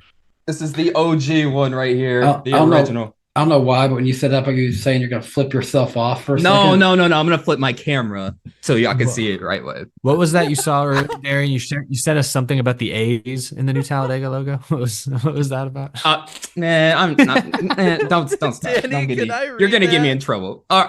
Go ahead. If Danny, if it's okay with Danny. Super chat? Yes. Eric, you caught me off guard. I am not caught off guard often, but you. Says, sorry. They done gentrified Talladega. They added damn string lights. Okay. Hey, Eric, what the A's look like, Eric? If you want to know what the A's look like, just read T-Bird 15's comment in the chat. That's what they look like now. Yeah, the A's. Just say it. They're pointing up. If that's a hint, they're pointing up. They would get A along. is for what they is would- what's they would- today? Talladega's new logo would get along with Drake. Let's just say that. Yeah. Daddy. Once per stream, Danny takes it just a little too far. Just Hey, I didn't say why. He's a talented musician. That's all I'm talking about. What are you guys talking about? I don't know, Darian. I think he has more in common with Dick Pacer. Yeah, Dick Pacer. Yeah, Dick Pacer was doing this after the race. Anyways, so let's move on. He's Now. driving. Guys, we're not even in overtime yet. Come on. God, I love how our stream viewership just peaked for the night. They enjoy us acting like. Hey, by the way, Well- almost 300 likes. Hey, what do you guys think happens when there's not another race to get ready for? We got to talk about something for 2 hours. Yeah, so- we gotta have some. Why not Drake's? This is the longest lightning storm in a long time. Are we in Los Yeah. Angeles? Yeah, for real. I'm just giving you basically like what I went through having to go into a bathtub for a tornado over the off season. All right, let's finish this thing off. Hattori will not be attempting the first race at Daytona this year. They'll actually be cutting down pretty part time, it sounds like. Damn. That's Another example of the truck series becoming a little more wide open this year. Darian, can you give the info on the fantasy league for me? Oh yeah, so there have been it's the same 2 leagues again. So I'm gonna do the same thing I did last year. Whoever plays it, I will keep in, and whoever doesn't, I will boot, and then I'll be able to add new people. So we have to wait until after the Daytona 500, but the NWP fantasy leagues are back. And that and here go the sirens. I hear 'em. There's I hear our it. annual. All right. Well, really quick, Jesus Christ, can they stop dying? I swear, well, I guess it's good the siren's on, because if it's going by and not, that's probably work. So, on a happier note, we actually do have another show next week. Let me find it. I have something to show y'all. Next week we'll be on Eric's channel. Hey. Right after qualifying, like It'll be a late night show. yeah, right. We're gonna spend Valentine's Day together, y'all. Yes, sir. Aw. Yeah. Yes, Gosh, that's an sir. old photo used of me, Jeremy. It's not that old. It's probably like 3 years old, but I I like realized it. I didn't have a newer one. That's okay. I'll send you my headshots. No. I can change it for the pick points this year. Yeah. You guys No, just I- send I- me new ones. I like how yeah. I love that I look like a Simpsons character compared to the rest of. Oh yeah, let me where did I put that? Yeah, I think that's good. Yeah, Yeah, right- who right needs here. girlfriends? I have the NWP. I agree, Ross Crashtain. That's words to live by. There you go. But I think that's it. And that'll conclude this edition of the Famous Lightning Round on the NASCAR Weekly Podcast. And now, back to the show. All right. So we've already gotten spicy enough in what we've been talking about. So let's talk of some spicy charter talk real quick. Denny Hamlin says there has not been much progress in months in this.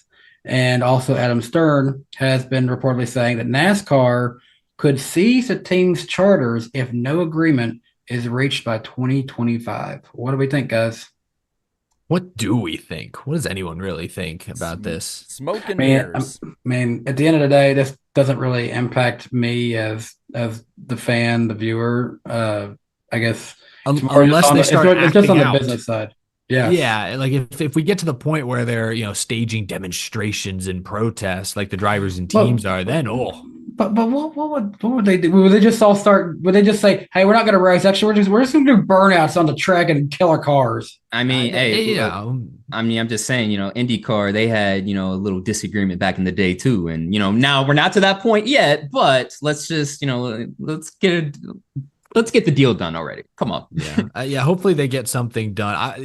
Everyone seems still to believe that something will get done, because if they don't get a deal done by the end of this year, it's doomsday. Like NASCAR's over, or it's going to look completely different if they don't get a deal done. So, the charters are too valuable. The teams will ultimately, the teams and NASCAR, I think, will ultimately give in here and there and find a deal. My guess is the teams want the charters permanent. NASCAR doesn't want to make the charters permanent, but may be willing to make some sort of agreement if the teams agree to a spending cap. The teams don't want a spending cap, but I think that's what it's going to take. So there's probably more behind the scenes than just that, but I feel like at its core, that's probably a key part of the disagreement. I think that covers it. Yeah. There's Yeah. Have really you guys been in any of the meetings? Have you guys sat in with Jeff Gordon and? Well, I was supposed to invite me, but I Curtis don't know what Polk. I don't know what happened. Yeah, my Zoom invite got lost in the mail. I'll have to email Steve Phelps here and see what's up. Yeah, but So Chad, say- we can't stretch it. Say hi, Steve Phelps. I know you are the president of NASCAR. Please contact Danny B today. Milton in the chat makes another good point. I know another sticking point is the teams want NASCAR to be more upfront and open with some of the dollar amounts and money. NASCAR is not a public company, so they can keep all that private. Yeah. And I think that lack of transparency is frustrating the teams. It's part of why we keep seeing reports that the two sides can't even agree on what percentages we're even talking about. Like one side's like, oh, you get 42% of the money. And the other side's like, no, we actually get 35%. It's like, how on earth are those numbers different? Someone's lying. Someone's lying. There needs to be more transparency. And NASCAR, like Milton mentions and Bob Hawkins has said, NASCAR doesn't have to be transparent. I think they're trying to hold off or hold out as much information as they can, just because it's more security for them. And look, I would like to knock NASCAR, like, oh, they need to do this, but privately owned, so hey, it's a law. That's the thing is, I don't think either side is necessarily being unreasonable or reasonable. Like, I don't really know. The teams should get more money. NASCAR agrees, and it sounds like is willing to give them more money. The sticking point is now just how much more. And I think regardless, because NASCAR is getting a significant annual rights fee increase, even just a 5% increase for the teams, we're talking $100+ million per car, we're still talking about, it's maybe not that much, but we're still talking about huge increases across the board. So 300. Yeah. Hey, perfect. We get the segment. Yes, we get the segment. Out of things to say. You have unlocked Driver of the Week. Thank you for playing. Mystery driver. Yeah. Woo, woo. Wee woo. All right. Well, yeah, I think that the problem is that they're going to be vague, but they're gonna. What's the way to put this? The teams in NASCAR are gonna put out little headline quotes, quotes that can get out in the headlines, get people's attention, get the public opinion on their side. I feel like we're gonna get a little bit more, whether it's I think a demonstration one of them's gonna do is like, who's somebody? Let's just say a 2311 driver, Denny Hamlin, wins a race, and they're like, it's great to be here. We want to definitely be here next year. So, so NASCAR's got to get this stuff with the charters figured out. Live, put a little stuff out there, yeah. TV. Like imagine that. Imagine like the Brickyard is really, really good, but they haven't figured out the charter stuff yet. And like, before I kiss the bricks, just want to let everyone know we need a fair charter deal. All right, let's get this done. Like that would those are the kind of dirty games. Like I don't think we're gonna see a strike.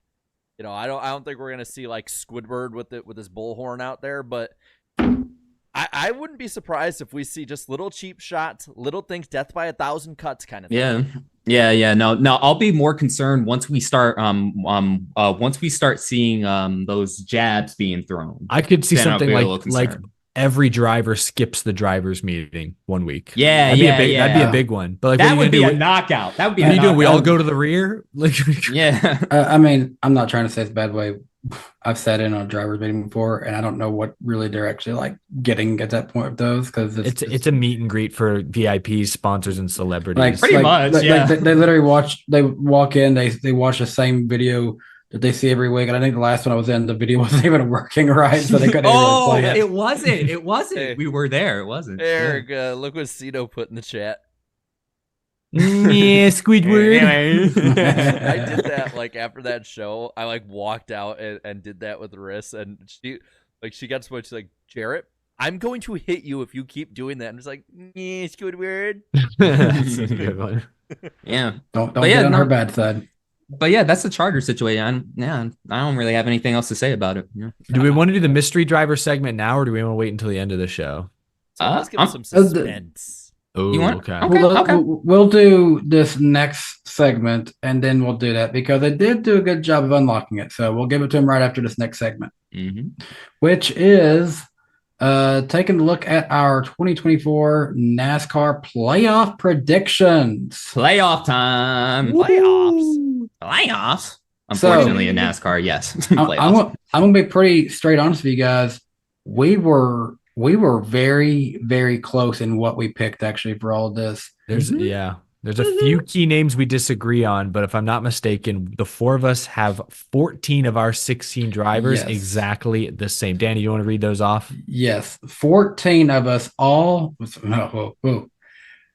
The four of us all picked these 14 drivers, which includes Ross Chastain, Kyle Larson, Brad Keselowski, Kyle Busch, Chase Elliott, Denny Hamlin, Ryan Blaney, Chris Buescher, Martin Truex Jr., Christopher Bell, Joey Logano, Bubba Wallace, William Byron, and Tyler Reddick. All four of us picked those 14 drivers. So, pretty good list. Who are the different ones? Well, three of us agreed that Ty Gibbs would make it in. Who is the one of us who did not pick Ty Gibbs? Yeah. Which one of y'all? Oh, it was me. Like I said earlier, bro, I mean, just based off of history, I think he will contend for wins. He won't get a win, but I feel like there's one guy, and Eric knows who I'm talking about. There's one guy that'll beat him out for that final playoff spot. Oh, we can talk about him in a moment, but I'm surprised. Yeah, Ty Gibbs by the end of last season looked pretty good. I think Joe Gibbs Racing and all of Toyota is poised to have a pretty big year. They might start a little slow with that new car, but it didn't slow Denny Hamlin down at the Clash. I guess it's not really an aero-dependent track, but I think Ty Gibbs will make a big step this year. I do think he'll make the playoffs, and I guess 75% of the panel agrees. Chat seems somewhat split, but I see they're already talking about Eric Jones, who I think is who you're referring to, right? Darian? Yep. And then the reason I don't have Ty Gibbs in is because I put Eric Jones in there. So I also had Eric Jones in, but I know there were some of you guys disagree with that. Danny, you and me are together on this one.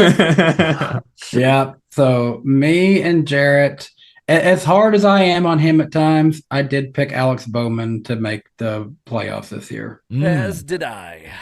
But as we established last week, I didn't necessarily say Bowman would win to get in the playoffs. Yeah, good point. Now, me and Eric, we did not have him in. No, we both had Eric Jones in instead of Alex Bowman. So, and I think our thinking is the same. I don't know, Bowman. Just depending on the year, he's very hit or miss. Like I know he was hurt last year. I know he was leading points before the injury and stuff. But you know, there's an old saying: it's not how you start, it's how you finish. And there's just so much that was just going wrong with him and that team. And I don't know. I think this will be one of those lame years for him, unfortunately. So I just think in the grand scheme, I trust a Hendrick Chevrolet more so than Legacy that is just still getting on its feet with Toyota.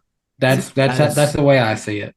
That's very fair. My thing is I trust Eric Jones, surprisingly, a bit more than Alex Bowman. And I do. Alex Bowman 2 years ago, 100% healthy Alex Bowman should make the playoffs every year. Should probably win a race or two every year, no doubt. He did it before. That's what he would be doing. But between the head injury at the end of 2022, the back injury early in 2023, like Alex Bowman has had like 6 weeks the past 2 years of actual healthiness, I guess. He's falling apart. When he returned from that back injury, he was not the same. And you know, you'd think maybe he would get better as the year went on. He didn't, at least not from a statistical standpoint. So until I see Bowman run like he did those first few weeks of 24, I can't really trust him. Like, I know he's had a full off season, but the off season is short. Like, you get back behind the wheel of these race cars for 3-4 hours a weekend, you know, there's some soreness creeps in, some bad habits creep in. I think if Bowman's healthy, he should make the playoffs, but I haven't seen Alex Bowman healthy in a year. So, you know, I like Legacy. They've made a lot of positive changes, and Eric Jones has proven he can win even in less than stellar equipment. See, God, I have to go get a water after I say this. For me, it pains him this much to say what he's about to say, guys. Oh yeah. For me, I think Bowman is the recovery. I think is the big X factor, but I can't keep seeing Hendrick guys be as consistently fast as they normally are and him not bounce back. He had a lot of good chemistry with Blake Harris that first stint of the season. Led the points, was easily going to be top 5 in points going into that summer stretch had that not happen. He's consistently, even in his bad years, making the playoffs with Hendrick Motorsports. He's definitely the lowest pick I have. Like if there's anyone else that I get confident about, I'm kicking him out just because of the mystery. I just think there's too big a mystery on Legacy right now. I think that for me, I think I've said it a million times at this point. They're my wild card team. Like they're either going to suck or they're going to be way better than anyone who's not keeping an eye on them thinks they're going to be, because of the sponsorship, because of the Toyota move, because of the moves they've made behind the scenes. So Jones is like my 17th guy right now. Like I was almost there. And see, Bowman is probably my 17th guy right now. But I think it is these two are going to be close. I'm just really bullish on Toyota. I think Chevrolet has slightly slipped over the past 2 years. And I think now that both Ford and Toyota were given the opportunity to completely redesign their bodies, I think Chevy hasn't necessarily gotten any worse, but they're going to look like they're a little further behind. Maybe not at first, but by May, June, I don't remember the exact stat off the top of my head, but go back to 2017. Toyota switched from the old Camry to the kind of the Camry that they just abandoned. 2017 was the first year of that. I don't remember the exact stat, but it was staggering. I think they won something like as a manufacturer, they won like 18 races that year. They won like half the races that year, but like 14 or 15 of those wins came in the second half of the year. It was something ridiculous where they just absolutely dominated the series from like July through November, and Truex won the championship. So, that may not happen this time around because the next gen is so much closer across teams and manufacturers. But like last time Toyota switched Camrys, took them about 3-4 months, and then Toyota was absolutely terrifying, and a non-Joe Gibbs racing team won the title. So that's why I feel good about Legacy Motor Club. And hell yes, I'm biased. Matt Kenseth is on their payroll. You better believe they have a club car to make the playoffs. They've hired a lot of personnel, man. I mean, like I already knew Johnson was coming on, last year and stuff, but they've really gotten to work over the offseason. I'm liking them. By the way, quick update on that meme. When I went out to get that water I'm about to drink right now, I saw Riss and I just went, "Hey, an old meme came out." She's like, "What?" And I go, "Yeah, Squidward." She's like, "Shut the Just ruined her night. Save it for our next show on Valentine's Day. She'll love it. There you go. Yes, absolutely. There you go. I do want to just say Noah Coleman in the chat said, "LOL, we all agree. No SHR cars in the playoffs." That is not necessarily true. Darian, you didn't pick Ty Gibbs. You did pick Eric Jones, but who was your last guy to make it in? Yes, and I will say it with pride. The 16th and final playoff spot goes to the best SHR driver at the moment. No. Chase Briscoe. Chase Briscoe. Yeah, relax. And my logic is this.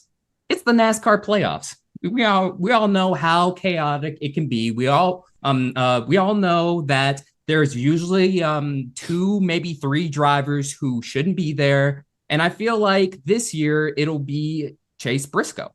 You set this up. Win. You set this up. The best driver at Stewart-Haas, blah, blah. But he's one of those drivers that probably shouldn't actually be there. Well, that's not a knock against his driving talent. It's a knock against the team. That's true. That's fair. That's bold. That's fair. Hey, You've got a Stewart-Haas guy making it. How about that? Yeah. You know what? You are stepping up and, unlike Tony Stewart, taking accountability for your leadership decisions. All right. I want to go down the list. So Darian says Briscoe. I'm pointing the wrong way, but Darian's up here. Darian says Briscoe. Jarrett, if a Stewart-Haas guy makes it, who's it going to be? Probably Briscoe. Probably. Danny, do you disagree? Yeah, it'd probably be Briscoe, but I wouldn't be surprised the right scenario a Barry or Priest somehow stole one. Yeah, I talked about this last week on the show, but the Barry Rodney Childers pairing could be very dynamic. But actually, I like Briscoe a lot. Something about Ryan Priest, man. There's something there. I feel like 2 years ago when they announced it, I was like, "There's a spark there. That's exciting." And then the year didn't really go according to plan, but still in the back of my mind, I just think Ryan Preece is capable of something great when you least expect it. Like just make it click at New Hampshire or something like that. That's Martin what's Good good. Like okay, what did you do with Eric Almirola? Now take that and transfer it to a guy who knows how to do good at this track too. Yeah. I like how we all are listing off these SHR guys we think will do good, and no one's going to talk about Noah Gragson and his test car. And you know, I even said this on the stream. It is a test car for a reason, I guess. So I mean, like the scheme wasn't that bad when it was on track. I'm not gonna lie. I'm not gonna knock it as much. It still looked bad. It had a pattern to it. It just didn't. It didn't do what it needed to do. I don't know. I like the pattern then. All right, fine, fair enough. Yeah, it was fine. But it was not. It still was a test car. Still a test car. Yeah. Who you guys think will make it of the guys we didn't pick? Yeah, so we left off, like, for example, we left off Cindric. Nobody has Austin Dillon, who makes the playoffs more times than not. Mm-hmm. Josh Berry, we didn't have him in. Corey LaJoy, Harrison Burton, Hemrick. Go on down the list. McDowell, Stenhouse, none of us picked those guys. Hocevar, Daniel Suarez on the hot seat. Yeah, I don't know. Of those guys that I didn't pick, at least, I would say Bowman probably has the best shot. But of all these other drivers, I don't know. I'd like to say McDowell, but with only 3 road courses in the regular season and Indianapolis road course being taken off, I don't feel as confident. I might lean Daniel Suarez just because I know how much pressure is on him this year. And he doesn't strike me as the kind of guy who necessarily crumbles under pressure. He may not rise to the occasion every time, but he's not going to like crumble or shrink, So I like Suarez as potentially, scoring some big points at a road course or somewhere else. Suarez, I believe, just like last year, because he is this way at Atlanta and a couple other times, he will be in contention to win a race. It's just a question of if he can capitalize to win that race. See, I feel like based off of the equipment, I should just say Cindric, but he has been so off the mark, man, that I just don't trust him at all. So I would rather go with Stenhouse at a super speedway, honestly. I mean, there are 4 super speedways still. I'm counting Atlanta. I'll go McDowell because there are the road courses, there are the super speedways. The team is faster at other tracks too. I mean, they could potentially, if there's not as many winners, point their way in. Yeah. What about a Corey LaJoy who might have the best car he's ever had and he'll have more teammates than he's ever had? You see, not every week is Gateway. Exactly. And yeah, exactly. And I don't know, like Spire, yeah, I get their being hyped up. I get, it's a new era for that team, but these things take time. I'm not expecting a bunch of home runs. So it's going to take some time. So I'm going to say he misses still. I think Hocevar is the top guy. I think Spire ones. I think Hocevar could be the one to show the most out of the equipment he's in. Of these drivers that we don't have getting in, I think, we talk about Suarez, but honestly, I'm looking at Nemechek. I think he's got a good chance to contend for some race wins this year. He does. If I think if Legacy hits on it as much as I think they will, I think he absolutely will be in the mix probably almost as many times as Jones. I know. He's shown in these last 2 series he's been in, you get him in good equipment, watch out. Now, I guess one final one I'll bring up, or the final 2 I'll bring up. Justin Haley's very intriguing because of that whole new deal with Recorded Racing. Now, Austin Dillon, I feel like, is an automatic no for me. Just like no, not even like a 1% chance, to be honest with you. Now he's going to win a Daytona 500. Thanks. No, yeah. I would not be. I don't think he'll make it, but I would not be that confident. He makes it more than he misses it, and he finds a way, whether it's a restart at Texas, a fuel mileage race at Charlotte, or the Daytona race he won. Wasn't that the one where the rain wiped out half the field? Yeah. He won that race. So I get I get he has made the playoffs a bunch of times before, but then when he gets there, he never does anything, and then it's usually off with just like one win. So after this week, I'm not picking his ass again. Yeah. yeah. Oh yeah. Dude, he was pissed. Yeah, because he was hyping it up. He's like, "Hey, look how he did." Get him out of the 3. Yeah, like last week, Jarrett was like 29. Whatever the hell you got to do, get him out of the 3. Last week, Jarrett thought he was like, the 49ers getting Brock Purdy, and now he's like, I hate it. No, instead we got Jaron Hall. Ugh. Yeah. But those are our playoff predictions. Yep.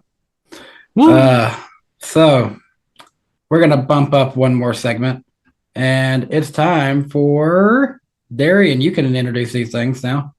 Hang on. Oh, yes. It's time for the prediction segment on the NASCAR week. Oh, Jesus Christ, Derek. Dang it. No, take two. Take two. No. Take two. Come on. I'm taking it over now. Oh, it is God. time, because since you unlocked it, random driver of the week. Oh, bumping. Okay, now I see it. That was Sorry. my mystery sound effect. Ooh. There you go. Yeah, That's by some the way, Scooby-Doo has shit anyone right there. guessed who the driver is I use as a silhouette? Oh, No. you know, that's a great. I thought that's who you were picking every week. That looks like Kaz Gralla. I'm just It's gonna not. say it. I'm gonna guess it's Todd Gilliland. Tyler Reddick. No. Okay, give us this. Are they a cup driver? Part-time. Ooh. Oh, okay. Kaz okay. Gralla. Sure that wasn't it. Are you kidding me? Anthony Alfredo. I don't know. Does he count? Think a little better. A little better. Okay. When you finally know who it is, you're gonna understand it's right. Kyle Busch. Well, he's not part time. What am I doing? Well, yeah, Better. part-time. Boy. JJ Yeley. Way AJ better. Allmendinger. What? AJ Allmendinger. Jimmy Johnson. Oh, That's Oh. Jimmy. Yeah, that's that's Jimmy. That didn't look anything like Jimmy. He Yeah. got a haircut or something. Yeah, it was a. Honestly, I thought it was Trevor Bain when I first Are you saw sure it. he's better than Anthony Alfredo? well, not now, but well. all right. Let's get to the actual random driver of the week. all right. So Let's get last to it. week, Darian was the one who guessed right. He got Shane Huffman. Yes. All right. Let's start it out here. You got 3 guesses, Is this week's more obscure or less obscure than last week's? less obscure. Oh, I have a okay. chance. So you get Yeah. 3 guesses apiece. If you get them wrong, all wrong, then I win. Okay. All right. So this So we have to hide the chat, right? Yes, hide the chat. Oh, yeah. Hang on. Honesty policy here, guys. All right. So I already hit the chat. I just lowered my tab. okay. Yeah. All right, let's get into it here.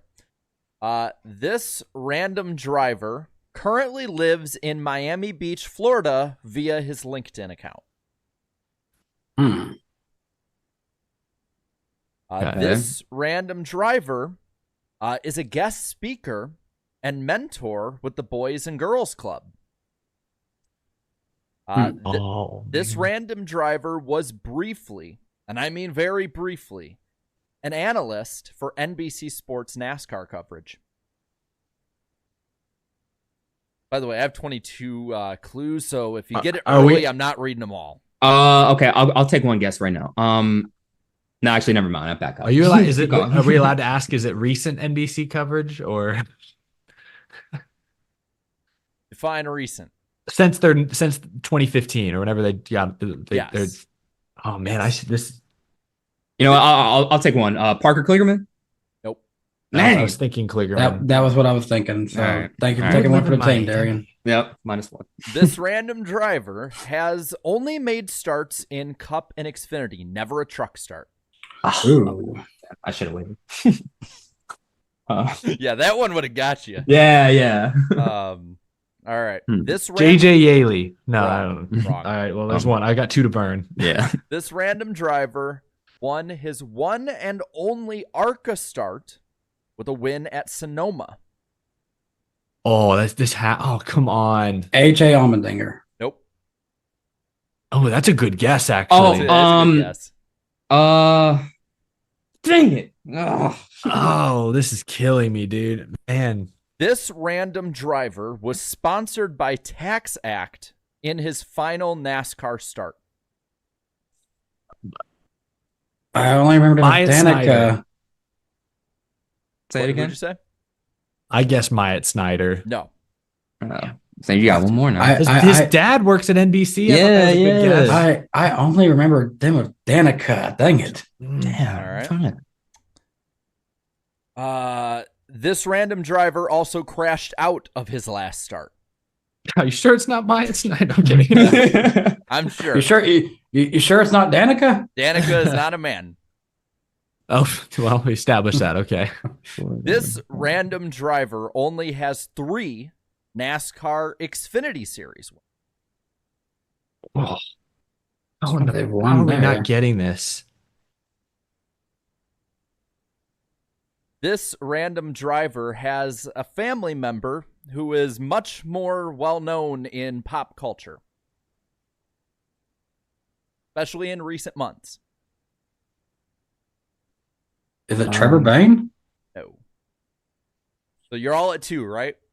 I think so. Yeah, I think we all have one guess left. Yeah, no, I have 2 No, left. you got. Okay, so Eric's at 1. The rest of y'all at 2. Yes. Oh, damn it. I shouldn't have made that stupid. This Daily random guess. driver has won a NASCAR championship. What? Who is this? Oh my god. Oh, So Not a cup championship, just maybe, or maybe it is a cup championship, It could or be Xfinity. It could be either. cup or Xfinity. Could be either. Who was on NBC? All right. how many questions are we up to now? Has the chat gotten it yet? We can't look, but has We the can't chat? look. Some have. They we're, have We're to. going into our 11th question. All right. This random driver made his first Xfinity start at the age of 17. 17. It's a young guy. He's from Miami. who won only 3 times but has a championship? That's a good, yeah. Yeah, this is a good one, Jared. This is a fucking good one. Can I go to the next one? Yep. This random driver has driven Chevrolets, Dodges, and Toyotas in his career in both Cup and Xfinity. He's driven them in at least one of them. Okay, this one is crazy to me. All right. Didn't Okay. believe it till I saw it. This random driver has 78 career top 10s in both his Xfinity and Cup careers. I have a driver in mind, but I don't remember him winning a championship at this point. This random driver's highest NASCAR points finish in the Cup Series was 12th. It was also the only time he qualified for the playoffs.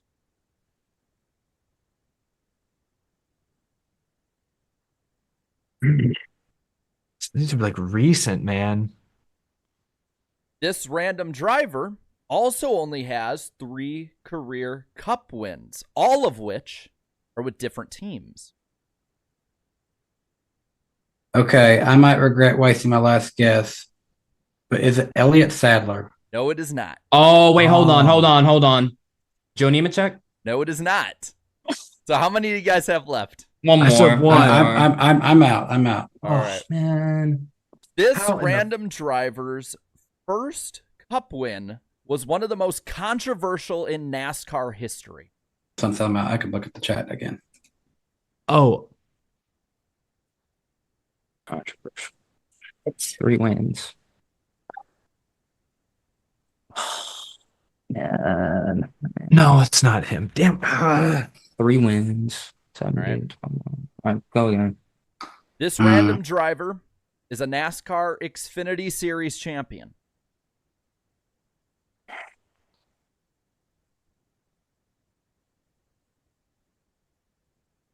And he has been sponsored by, but not all of which are his, not every sponsor of his, but he has been sponsored by Bass Pro Shops, FedEx, and Aaron's. I'm surprised y'all didn't get it off that one. I'm brain dead at this Because I got point. one more. I don't want to. Yeah, there's so many clues now that I get a name and I'm like, oh, he ticks this box and this box. Oh, but not this Then I'm box. like, dude, then I'm over here. Damn. 3 wins. Bass This- Pro Errands. That feels like such a dead giveaway. This Yeah. random driver was handpicked to be the cornerstone of the then future plans of a top NASCAR Cup organization after winning his Xfinity title. It's got to be a bus, right? Well, no, it can't be a bus. You got 78 top five. Top Tyler 10. won 3 cup Yeah. races, and it had to have been recent. But Jarrett said playoffs, so it has to have been in the last 8 years or I didn't so. specify playoff. They call Oh, all it the could have been- playoffs now. Yeah, they call the old Chases playoffs now. Oh, I thought he said Oh, Xfinity. Maybe. yeah. I thought he said Xfinity playoffs. No, it was Maybe a I'm cup. Oh, okay. Well, that's Never mind. bronze it even more. You said 3 cup wins earlier, correct? Yeah. In different teams. Oh, This is killing me, man. Yeah, so I'm going to say the name that popped in my head, although how many cup? I'm going to say Brian Vickers. You got it. oh! Well, there was something in there that made me think there's no way it's him. Why? What was it in there that? That's So right. you're probably thinking the Bass Pro Shops, but what that actually is when he subbed in.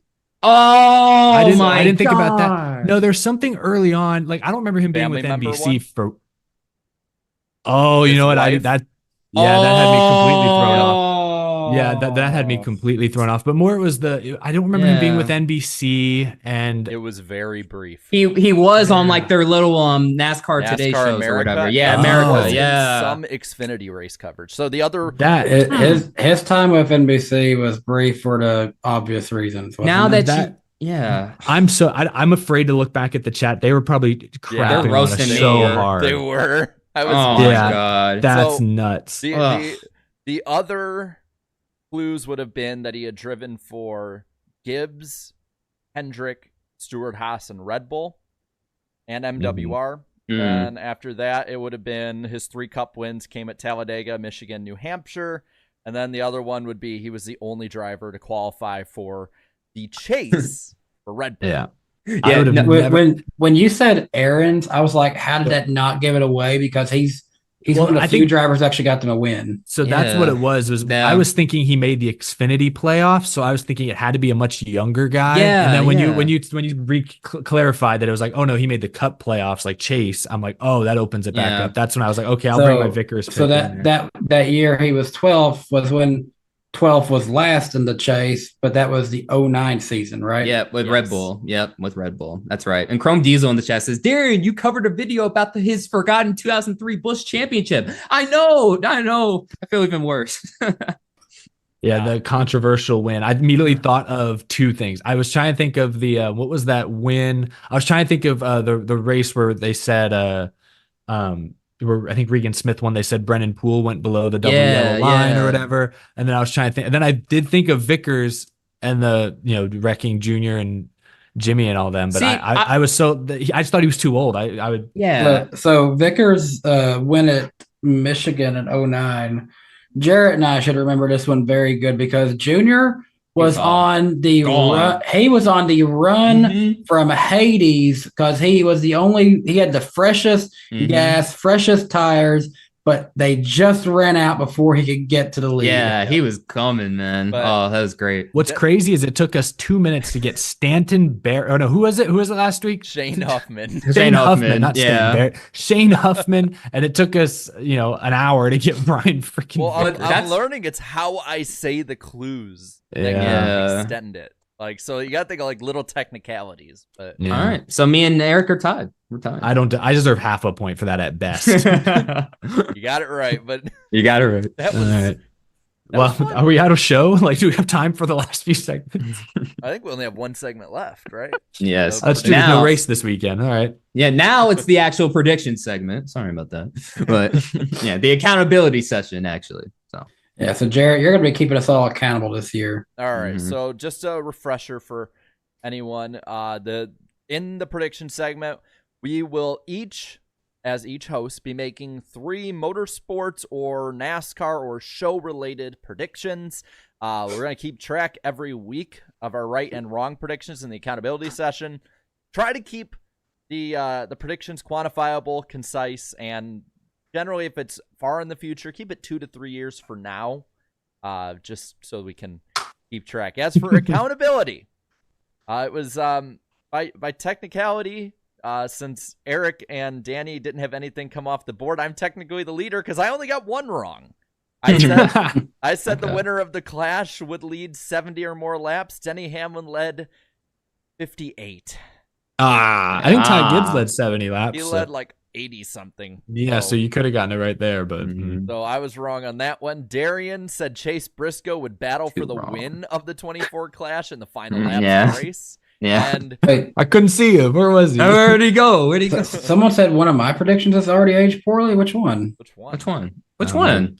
I don't I'll know. figure out which one that is. But it ain't wrong yet. And then Carson Hosevar will wreck someone in the Clash and then get cussed out by a driver over the radio after it. That did not happen. And so here are your standings at the moment. It's just a giant zero fest. Zero. So Got to get on the board this week, Danny. Come on, we got this. I know. Yeah. So, Yeah, I'm confused which one of mine aged poorly. Alex Bowman goes winless. Kyle Busch regresses but still wins one race. SHR goes winless. Like how? Yeah, I don't know. all I right. got some good ones for this week. I can't wait. Mhm. Same. Let's get to it. How are we gonna do that? We're just gonna do the order of the pick points, or how do we do that? Yeah, let's just do that. Sure. We'll go to pick standings, which means that I go first. So That's what Yeah, I wanted. that's why. All right, what you got? I wasn't really ready, but let's do this.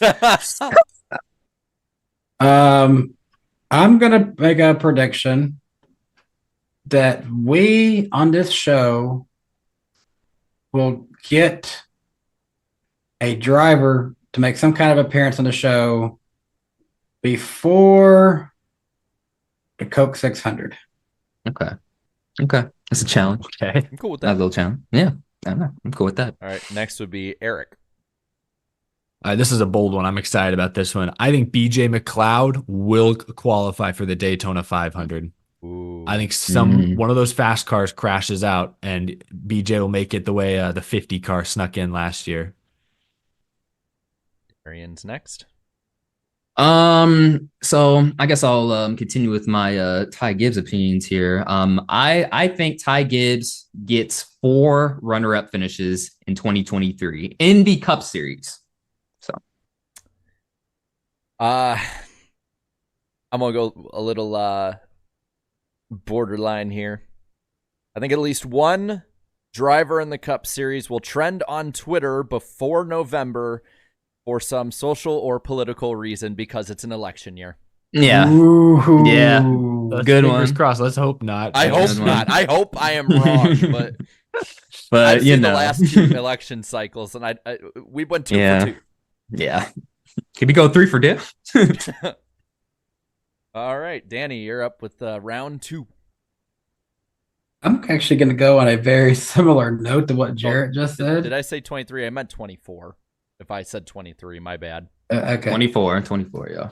I'm going to go on a similar note to what Jarrett just said, and I'm going to say Matt DiBenedetto does not make a start in the top 3 series in NASCAR this year.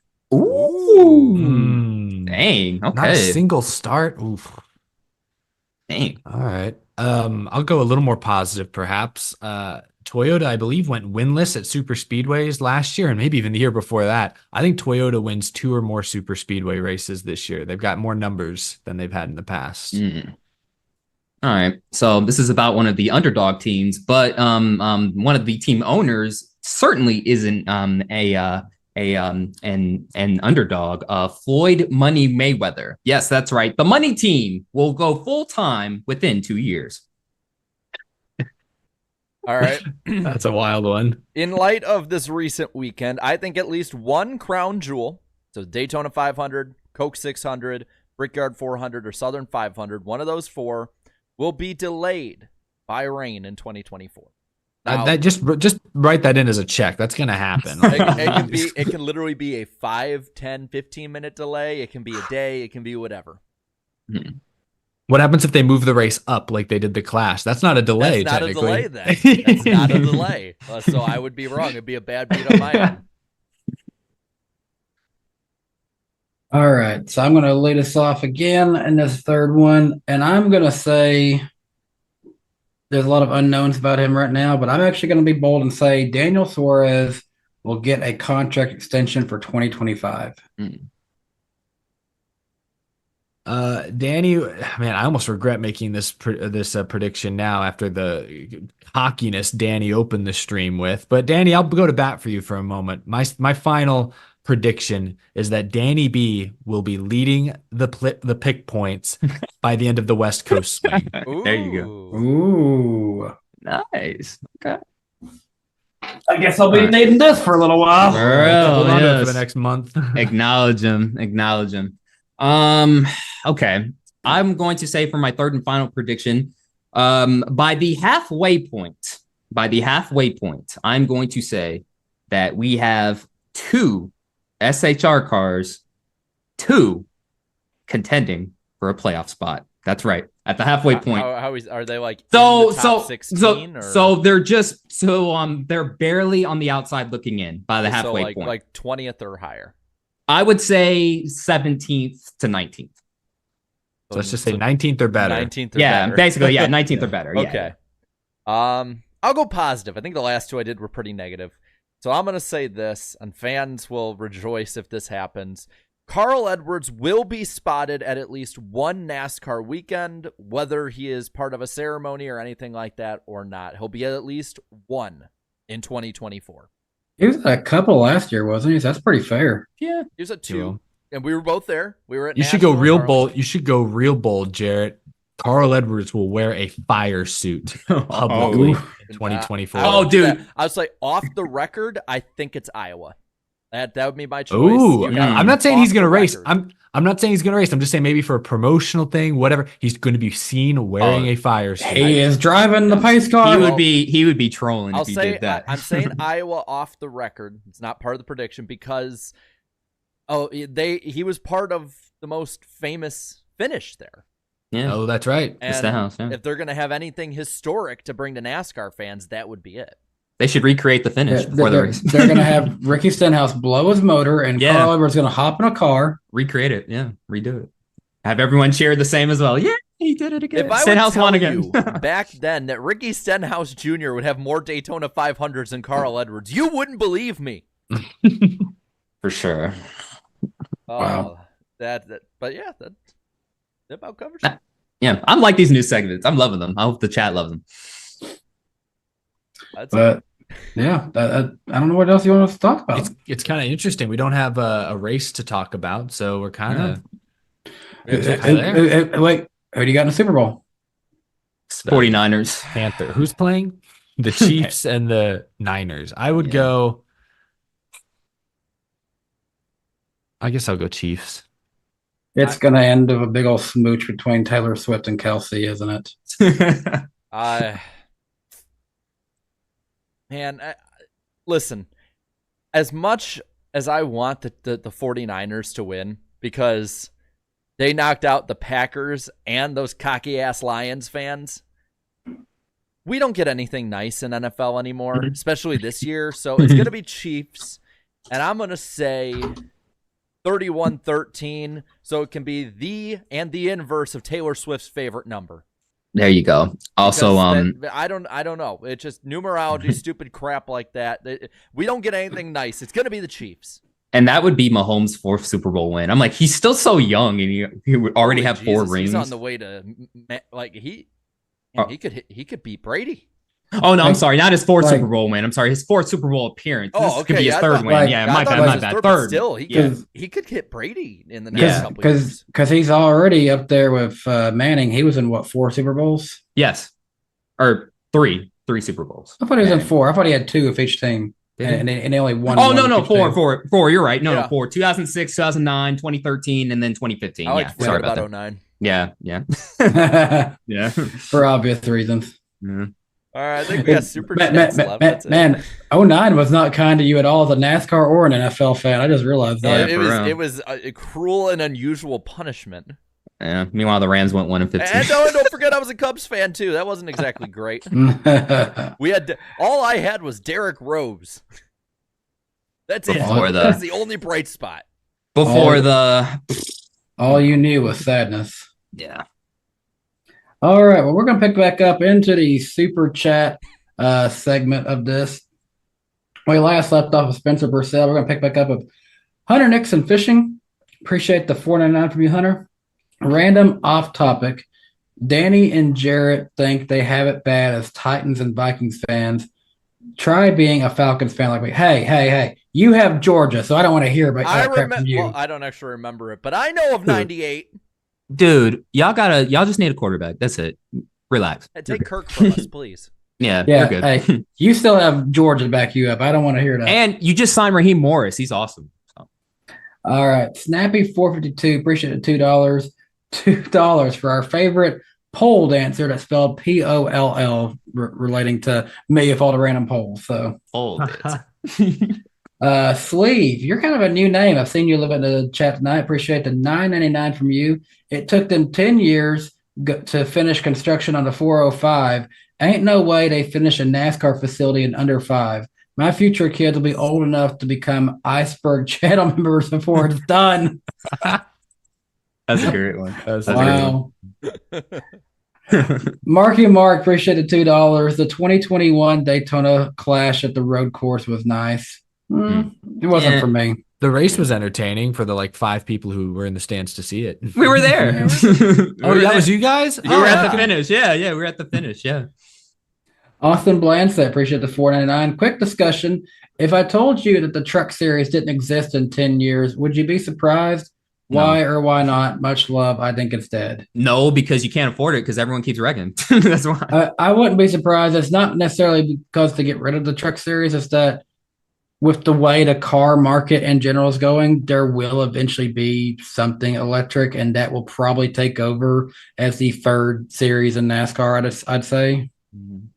Yeah, it's too early to say on that, but I think the trucks. Well, in 10 years, Well, it's just hard to predict because I don't even think the auto industry knows exactly what they're going to be doing in 10 years. So that's possible. It's definitely possible. I think the trucks will stick around. I think having a spec engine maybe is frustrating to some, but I think it makes the cost a little more manageable. Though I don't know. I've heard also for ARCA, some of the cost of engines went skyrocketed in the past year or two. So, maybe I'm wrong in thinking that, but theoretically, I think the truck should be around for a while. No, Coleman said the truck series died at the caution clock. Oh, that's funny. Marky Mark, appreciate it, $2. And Gibbs cleared by Logano. Maybe no. Sleeve, appreciate the $1.99. Evil Eric Estep, welcome to Inside the Groove. Inside of the groove. That's wait. Can you give us your best Evil Eric there? Yeah. Whoa. I don't know if you can even hear that. No, that was great. Alex Love, appreciate the $5. Hope Evil Eric Estep joins the Judgment Day. Totally would be better than JD McDonough. Are you ready to support Senor Money in the Bank? Are you ready to support Rhea Ripley? Yeah, I need to start watching WWE because I don't get these references. You ready to start calling her mommy? Not alone. You're gonna call her mommy? I don't know either. Just don't look into the Vince McMahon stuff right now. Yeah. I've heard that. I have heard about. Unfortunately, just call her mommy, Eric. There you go.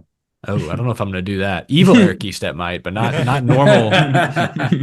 That's her character name. You have to. Yeah. You got. I didn't sign up for that. Don't forget about Dirty Dom. Don't forget about Dirty Dom neither. Dirty Dan? Who? I think I'm Dirty Dom. All right, Groovy Goose. Appreciate the $4.99. Since The Rock stole, we're just talking wrestling, aren't we? I got this belt on. We're just talking wrestling. Since The Rock stole Cody Rhodes' championship shot, the other Rock, Rockingham, should steal the Clash from the Coliseum. Hey, give them the championship race. Actually, there you go. Danny, you should have your own wrestling podcast called WWP. Yeah, Wrestling Weekly Podcast. WWP. There you go. Isaac McKissick, appreciate the $1.99. Good news, Bowman's season started good with a P6. It is true, and he qualified really well too. The banner, the P6 finish. Yes, but it did. Yes. Good start. We kind of saw this one earlier. Sleeve, appreciate that $1.99. They done gentrified Talladega. For real. Need for Speed 53. Appreciate being a member of Danny B Superfans for 9 months. I can't wait for Jimmy to get 9 wins this season and all 9 of his starts. On what, NASCAR Heat, NASCAR Evolution? Yeah, you can sim through it. Yeah, might happen. Hey, if he could just contend for one, I'd be happy at this point. Hey, just be happy he's there. Could finish one. I'd be happy. Oh yeah. Bailey Reichert, appreciate the $2. How many wins does Riley Herbst get this year? I'll say 2. Ooh, 2's not a bad pick. I'm comfortable with 2. I'll go with 2 as well, but he could surprise us and really take off this season. He could get 3, maybe. He might even get 4. He might win. He might win every race this season, guys. Maybe. Have you thought about that? Maybe. Yeah. He might get 1. He might win 35 races and lose the last one and not win a championship, guys. Have we thought about that? Yeah. Can you imagine the crisis NASCAR fans have? Oh, they're like, dude. he's a pay driver, but he deserves the championship. Yeah. Brain malfunction for sure. That slow Pontiac, appreciate the 499. What's y'all's favorite NAS fart race of all time? Mine is the 1991 Budweiser at Watkins Glen. No.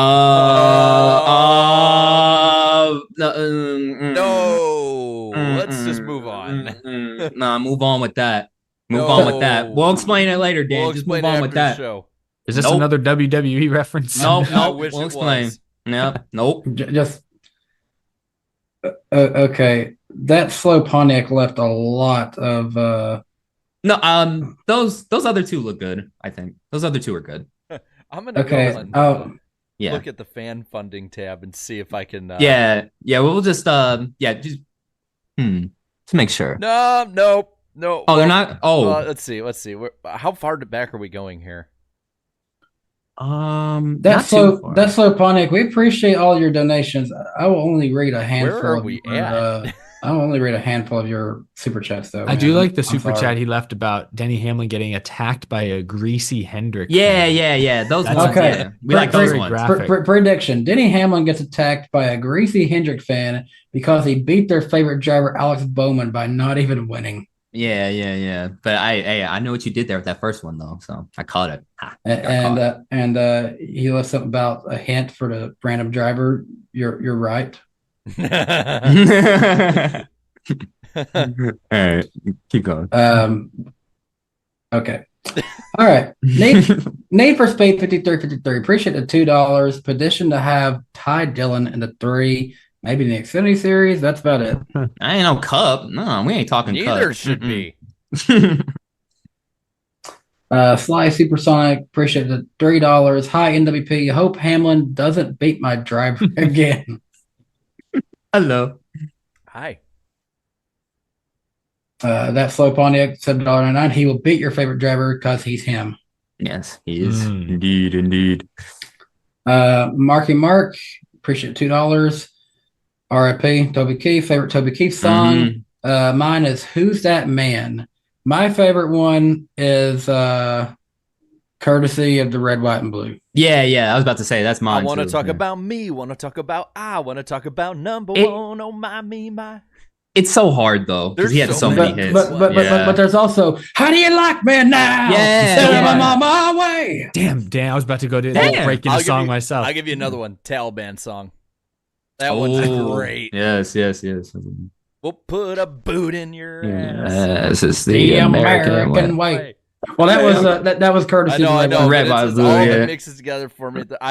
I'm a glass case of emotion at this point because like I used to listen to Toby Keith with my grandparents all the time. You're a Ryan Blaney part-time podcast? Yeah, you were part-time. New is this the new glass case of emotion? Let's see, where were we at? Movement, appreciate the $1.99. Script link, by the way. Bell wins the 500. Ooh. Hey, I know David Bell loves that. He would love that. Yeah. Oh, yeah. Loves that script. 100X and Fishing, appreciate the $4.99. Okay, about NASCAR now. How many wins do y'all think Chastain gets this year? He's gotten 2 the last 2 years. I'm going to stick with 2. I'll stick with 2 as well. I'll stick with 2. Yeah, I think it's going to be 2 or less. I'll go 2. Nicholas Friedman, appreciate the $5. I want to see the Clash on the Daytona backstretch, one half asphalt, the other half sand. Watch all hell break loose. They truck in some sand from the beach just for that race. Yeah, get some seats in. At first, I thought he was talking about doing it like they did that modified race however many years back. I know what you're talking about. I don't hate it. Let's go crazy. I just said I want to experiment. That's an experiment to me. Sand racing. Might as well. I haven't done that in a while. But it's also like you'd have those fans like, why did we go back to Daytona just to do this? Yeah. No, you have fans that would say, why can't we just go to the actual beach? It's right over there. Why It's right bring there. the sand here. Just go over there. Screw those hotels. Duke Chronic said pave the beach part. Just bring out construction equipment. We're paving the beach, guys. Oh, my God. They build a man. temporary track on the Daytona beach. Like, Yeah, that'd be crazy. I'm gonna play Safer Thunder barriers. 04 just to play the Daytona Beach part now. Yeah. Yeah. All right. But that's it for the super chats. Oh wait, got one more. Oh, one more. Ross Crash Stain, appreciate $2. Since Ty is trucks now, Harrison Burton supremacy. I never thought I'd hear that. Ever. All right. Yeah, that's All a right. new one. You've heard it here, folks. Ty Dillon is out. Harrison Burton is in now. Yes, sir. Indeed. And speaking of being in now, we will be in now over next week on Eric's channel. You did your best. You did What your a best. segue. You tried. I don't know. Words are coming out of my mouth and we're done. Yeah. But yeah. No, we'll See be you on next Eric's. week. Yep, Well, Eric's channel. next week. Bring your boo thing. We're gonna have Valentine's Day on Eric's channel. Heck yeah. Yes, sir. Directly Yes, sir. after Daytona qualifying. Yes. Yep. So Yes, the time correct. is fluid, but it'll be directly after qualifying. Mhm. Yeah. If I could just move it back an hour, that'd be great. Yeah. But yeah, I think that covers it. Yeah. Thanks for tuning in, folks. Yep. Goodbye. And we'll see you next time. Bye bye. Goodbye. Thanks for showing up to DannyBTalks. Goodbye. So long. Farewell to you and me. Start your engines! Green flag, all rolling. All the way out. Stay in, come on. Bye-bye, Sonny. See you later. These guys are really good. Keep digging, stay in the gas. Hang on, dude, baby. Did not hit a thing. Why you wait so long, man? Bottom clear, shaking you down here. White flag, hit your mark.